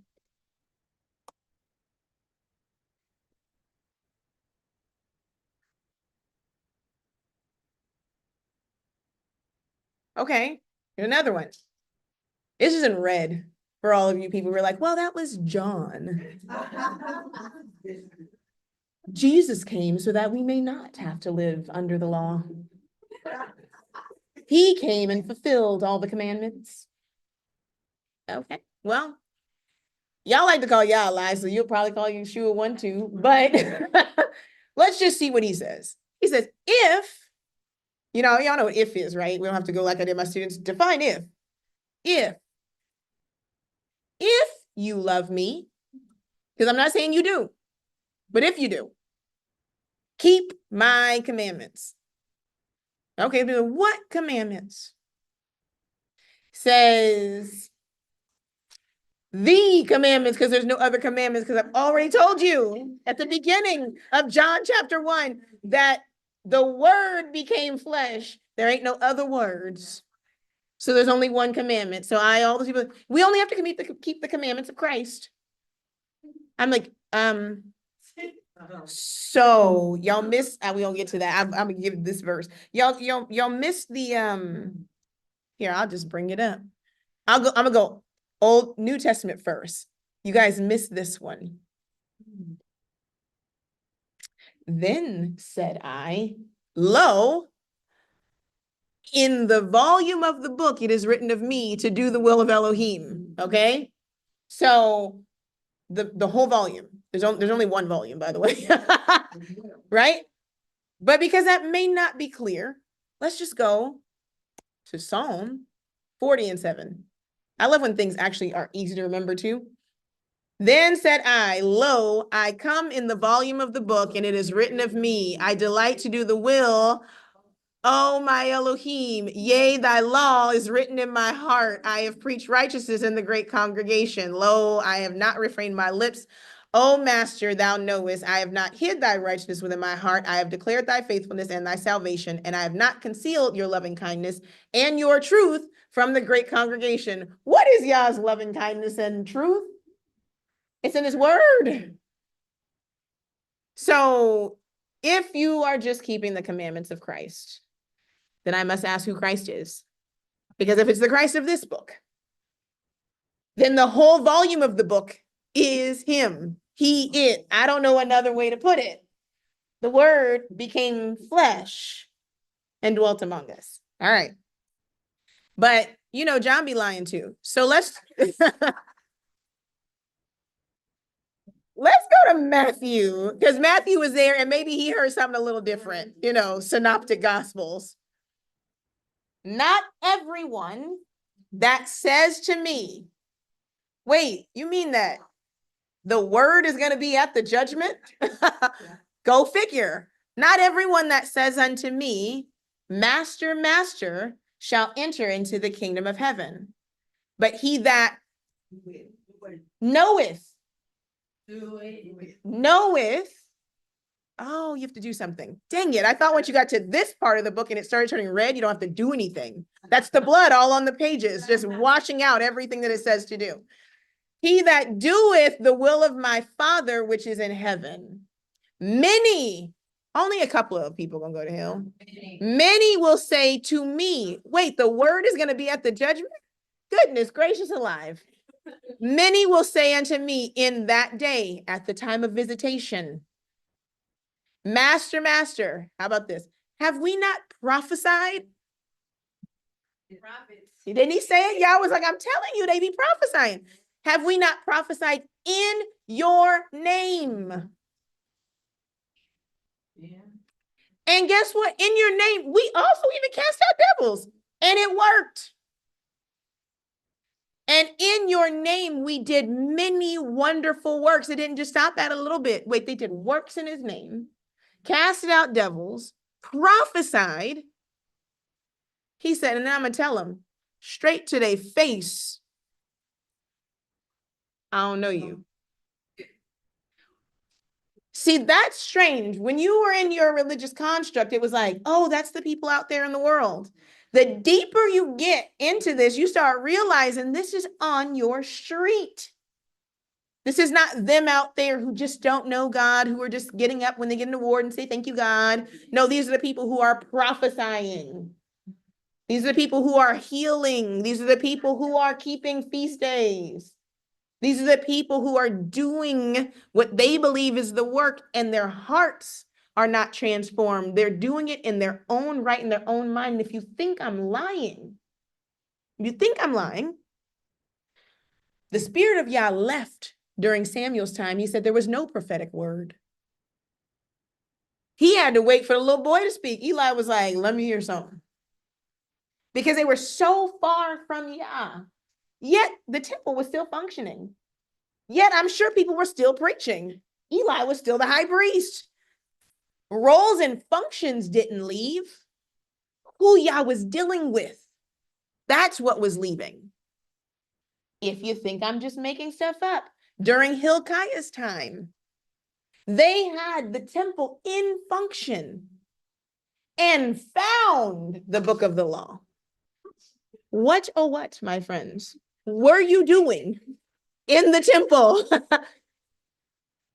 And I'm saying not just found it, but then was like, no, somebody read it and tell us what's in it, because I don't know. It wasn't because they didn't know the language. They was like, hey, guess what? Look at this. It looks old.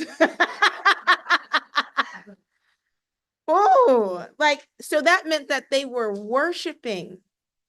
And it happens over time. We can see it happening now. If those of us really think about it, people started off with a great zeal when they woke up and they got in the walk and on the journey, and they went to reading the word, and then they started looking at other things. And you're looking at other things, thinking that you're actually cultivating your heart and studying the word, and you're just making yourself vain. So now you're just studying and researching and arguing with people about vain genealogies. What? Because what does it matter who you are if you don't do what you're called to do? And then because of who you are, you feel like you have the right to then change and manipulate what's in here. Oh, I don't read them books no more. Oh, I don't do that no more. Oh, that I'm like, dang, you got real smart real quick. That's scary. Like, I don't know. Do not, and this goes back to Jeremiah, don't think because a person has glorified or even uses this book that they have access to Yah. These pages are not the access to Yah. It's obedience to them. It's the obedience to them. Saying these words are not access to Yah. Yah is not a magician. He's not the Wizard of Oz, where you just go and you say some things and portals open up. He doesn't play like that. You can't do magic with Yah. You have to actually be doing, because Yah judges the heart. The heart needs to be doing the work. No matter how small, because it's going to take a while for some of us, but it needs to be consistently progressing. That is what's beautiful to Yah. A person can study the Bible their whole life and never see Yah truly. Remember the book of Eli? Remember that movie? Everybody liked the movie. The people like the Bible because the Bible has power. Power-hungry prophets, priests, and preachers love Yah's word because it puts people into subjection. So they use the word because it's the most powerful thing on the planet, or whatever you call this thing. The Bible is used for control and not to cause you to conform. But the question here is, who hath perceived? He said, who has been in the council, who had access, and who has perceived? The word here for perceived, it's a beautiful word. The word here for perceive is actually, it's a word like ra, but it's spelled resh aleph, hey, and it means to see, understand, spy, reveal, look, examine, inspect. It also means to see the face of the king. You see, people have put down Moses. Man, I don't believe the first 5 books of the Bible. I'm gonna do all these other books. And I'm like, wait. But did any of these people that you want to exchange Moses for actually see Yah face to face and sup with him? It's some qualifications we're gonna have to run down real quick before you start disqualifying people. Before you disqualify what they said, it says they saw his feet as if it stood on sapphire, and they saw Yah face to face and did not die. Him and witnesses. It wasn't just him by himself in some ecstatic shaman ecstasy where he had got up there and got too high and altitude had him tripping out. That wasn't what happened. He saw the law that he gave written on tablets and then broke them. And Yah was like, now bring me some more. Run that back one time, right? You have to be careful how you read this because you see, there are some who have stood in this council, and if Moses was given a song and Moses said, this is what Yah is saying to do, you're going to have to first discredit Moses before you can discredit this law. And I don't know a person bad enough. I don't know. I don't know. If there is, let me know. I'd like to see it. But there are some who are deceived, and they're deceiving others. Because really, we call crazy people, like the people that roam the streets, those are people locked in a dimension. But the real crazy people are the people who pretend to be fully aware and conscious and play in Yah's face. That's crazy. My kids would say, that's wild. It means, this word here means who has perceived. He said, these people are telling you they spoke to me, and that means that they've seen me. And for me to not kill them and they seen me, they must have their heart in a real good position. Because you see, there are some who have seen Yah's face. You see, Adam saw Yah. What would Adam's report be on having to be obedient to Yah? Abraham was visited by Yah. What would Abraham's report be on having to be obedient to Yah? Jacob visited and wrestled with Yah. What would his report be on being obedient to Yah? Moses was visited. He saw him in the burning bush. He saw him literally on the mountain. What would his report be on being obedient to Yah? David had an encounter with Yah Zavaot, so much so that people died because he got hasty and got before Yah. What would his report be on his encounter with Yah Zavaot? You see, everyone else feared and reverenced. But you have people who have never seen Yah telling you that you don't have to do what Yah said. I'm just going to roll with the people in this book who've had the encounter. I'll just roll with the ancient path and the ones who had a good end. See, David saw Yah, and in his indiscretion had his account wiped clean, except for in the matter of Uriah the Hittite, because he played in Yah's face. Period. That's what it was. Yah had given David everything, and he played in Yah's face. So in that matter. But David had a good report. Abraham was called Yah's friend. I think we should roll with the people who have had favorable outcomes with Elohim. I think we should roll with the word. When the word was put on trial, the word could not be held in the grave. The flesh that had the word in it was resurrected. Maybe you might want to get some word in your flesh instead of some flesh on your flesh. I'm just saying, maybe, just maybe. But because Yah so loved, John 3:16 about to hit, right? Because Yah so loved us that he then gave us his word so that we can be made to look like him. Gave his word in a likeness and image like unto you and me, so that we could then have a representative to follow and do, not follow and not do. He was like, I know you can't see it because see, I'm me and I get it. So I'm gonna raise up a prophet like Moses said, then raise a prophet like unto. He said, him, you're gonna have to listen. Why? Because in him is life. He's going to literally, what is a prophet but one who reveals the word? I'm going to give you the word and I'm going to put it in a vessel that you can't deny. Full, without measure of Yah, visible image of everything you'll never see. And you're going to tell me you don't have to listen? Whenever people tell me they don't believe in the New Testament, they don't believe in Christ, I go, okay, what did he say that made you so mad then? Because there's nothing that he says that's against this word. Can't not be. So then what you're showing me is that you hate Yah's word. Everything in red is somewhere in black. In the Old Testament, you like how they did that, right? It should be red there too. Everything. I don't speak my own words. I don't do my own will. So you ain't even gonna see me doing something that you also couldn't do. So dance a little bit, because he danced. Play a little bit of music, he piped. Be nice to the kids. Like all of these things. He said, and guess what? Against the good things ain't no law anyway. Literally, that he sent his word to visit in the flesh as his salvation, embodying the whole volume of the book that spoke of him, because in him was the unadulterated word, and it was life and salvation. Now it makes sense, right? And anyone who does not teach according to that is a lie, and the truth is not in them. Now you'd be like, you can't quote the New Testament with the New Testament. So let's go to Isaiah. Everybody likes Isaiah. I don't think anybody argues with Isaiah because he got sawed in half. At least that's the legend. So I don't think you go argue with Isaiah, what he says. Isaiah chapter 8, verse 20 says, to the law and the testimony. And if any of y'all are Revelation fans, he runs it back in Revelation.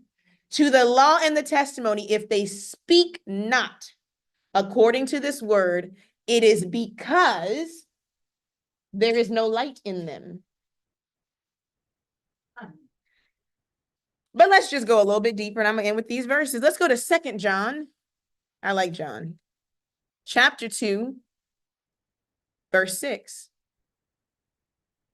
I think it's chapter 2. 2 John, chapter 1, verse 6. Sorry.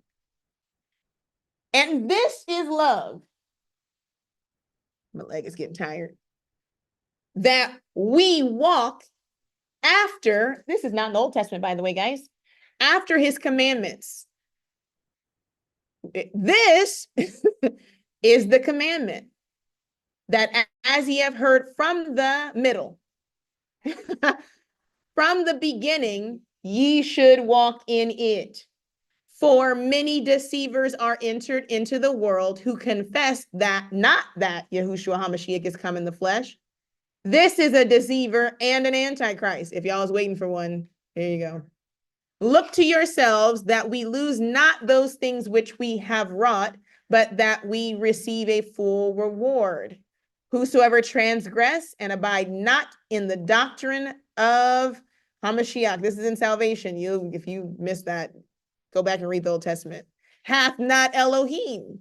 Because you can't have salvation and not have Elohim. You can't pick and choose. They're one in the same. He says, I am the Savior and there's none beside me. You ain't getting it another way. So people trying to go to Jesus because they don't want to go to God, like, it don't work. It doesn't work. You can't go. It doesn't work like that. You can't throw off one. He that abideth in the doctrine of salvation, he hath both the Father and the Son. I can go into a whole thing on this because I hate when translations do this. You don't have to separate that. right? The continuation of one is still the same thing. If there come any unto you and bring not this doctrine, don't listen. He says, don't even put him in your house. Neither bid him Yaspeed, for he that biddeth him Yaspeed is a partaker in his evil deeds. He's like, don't even play with it. All right, James chapter 22. James like, let me say something. Let me say, and his name is Jacob. James chapter 1, verse 22 says, oh, but be ye doers of the word and not hearers only, deceiving your own selves.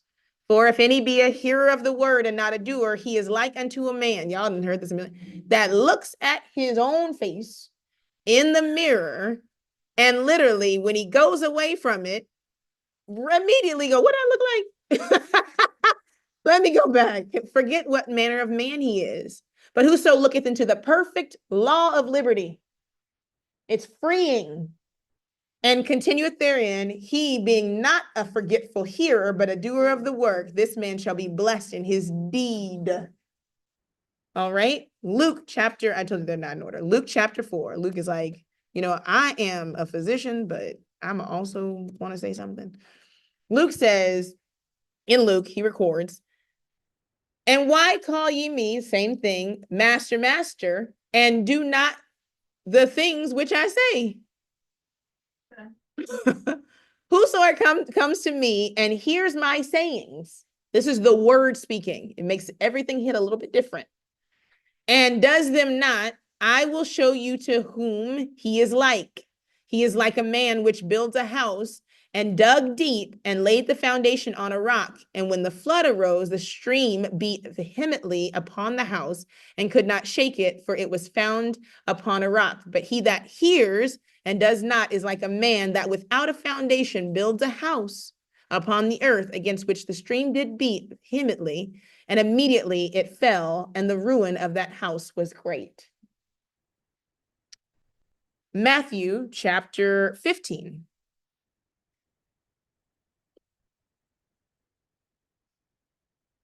I told you, remember I told you my ADD bring me doing stuff? I had such a ghetto moment in my head right now. He says, and this is not just here, this people, everybody know where that's from? Where is that from? Anybody know? Smells funny. I think it's Isaiah, right? Yeah. Isaiah 29. This people draws nigh unto me. Now, those people in Isaiah, they had to keep the law, but these people got a different qualification, but the same punishment, right? No, yeah, it's not like that. This people draw nigh unto me with their mouth. All these podcasters people with their mouth and honoreth me. They not bad enough to talk bad about me. Honor me with their lips, but their heart is far from me. But in vain, didn't y'all say it? He said they vain, empty. In vanity, they do worship me, teaching for doctrines the commandments of men. He's like, they are teaching, they are prophesying, they are studying, but it's their own commandments. They're God. They're the God. That's who it is. Because you don't fear me. All right, Romans. You're like, wait, even in Romans, the book that says that we don't have to do anything, even Paul? Shut up. Yeah, it's there too. Romans chapter 2, verse 13. He says, for not the hearers of the law are just before Elohim, but the doers of the law shall be justified. And he wouldn't even as far as to give an example. He says, look, because when the Gentiles, which have not the law, do by nature the things contained in the law, these, having not the law, are a law unto themselves. Wait, what? Wait, what? He's like, I'm not telling you have to do what Yah says. You think I'm crazy? You think somebody as smart, a lawyer, who is a student of this law, is like, you don't have to do that. You think that's what Paul was walking away with? Come. That's crazy. You think he was like, after studying the law this time, I realized we need no law. And I'm going to use my whole life to give a group of people the right to do nothing that the law says. Right. He said, after writing my dissertation. And then after his visitation, very good. I was blind, y'all. Like, let me tell you, I didn't kill folks. Like, I'm telling y'all, ain't been like, you don't know like I know. He's like, y'all just lying to me. Titus, because, maybe he taught Timothy something different. Titus chapter 1, verse 16. They profess that they know Elohim, but in works they deny him, being abominable. Well, you can't be abominable if you don't know law. Being abominable and disobedient. Disobedient to what? There's no law. And unto every good work reprobate. What? All right. We're gonna go back to First John. Just one more. I got a couple more. First John. If y'all just go read First John already. First John 3:24 says, and he that keepeth his commandments dwells in him, and he in him. And hereby we know that he abides in us. By the Spirit which he hath given us. But I'm going to the next one because it shouldn't stop here. Beloved, believe not every spirit, but try the spirits whether they are of Elohim, because many false prophets are gone out into the world. Hereby know ye the spirit of Elohim. Every spirit that confesseth Yahushua HaMashiach is come in the flesh is of Elohim. And every spirit that confesseth not the same thing is not of Elohim, and that spirit is of the Antichrist. You just saw that earlier. All right, First John 5:3. For this is the love, because we love love. I love love. This is the love of Elohim, that we keep his commandments. And his commandments are not grievous. What? Y'all get it. All right, Ezekiel. We're gonna run it back because I'm like, you stayed over there too long. I didn't listen to anything you said out of that demon New Testament. All right. All right, Ezekiel chapter 33, verse 31. Because if you didn't listen to anything they said because you didn't like it, then Ezekiel said the same thing, so you must not like him either. He says, and they come unto me, and they come unto thee as the people cometh, and they sit before thee as my people, and they hear thy words, but they will not do them. For with their mouths they show much love. They be showing love. But their heart goeth after their covetousness.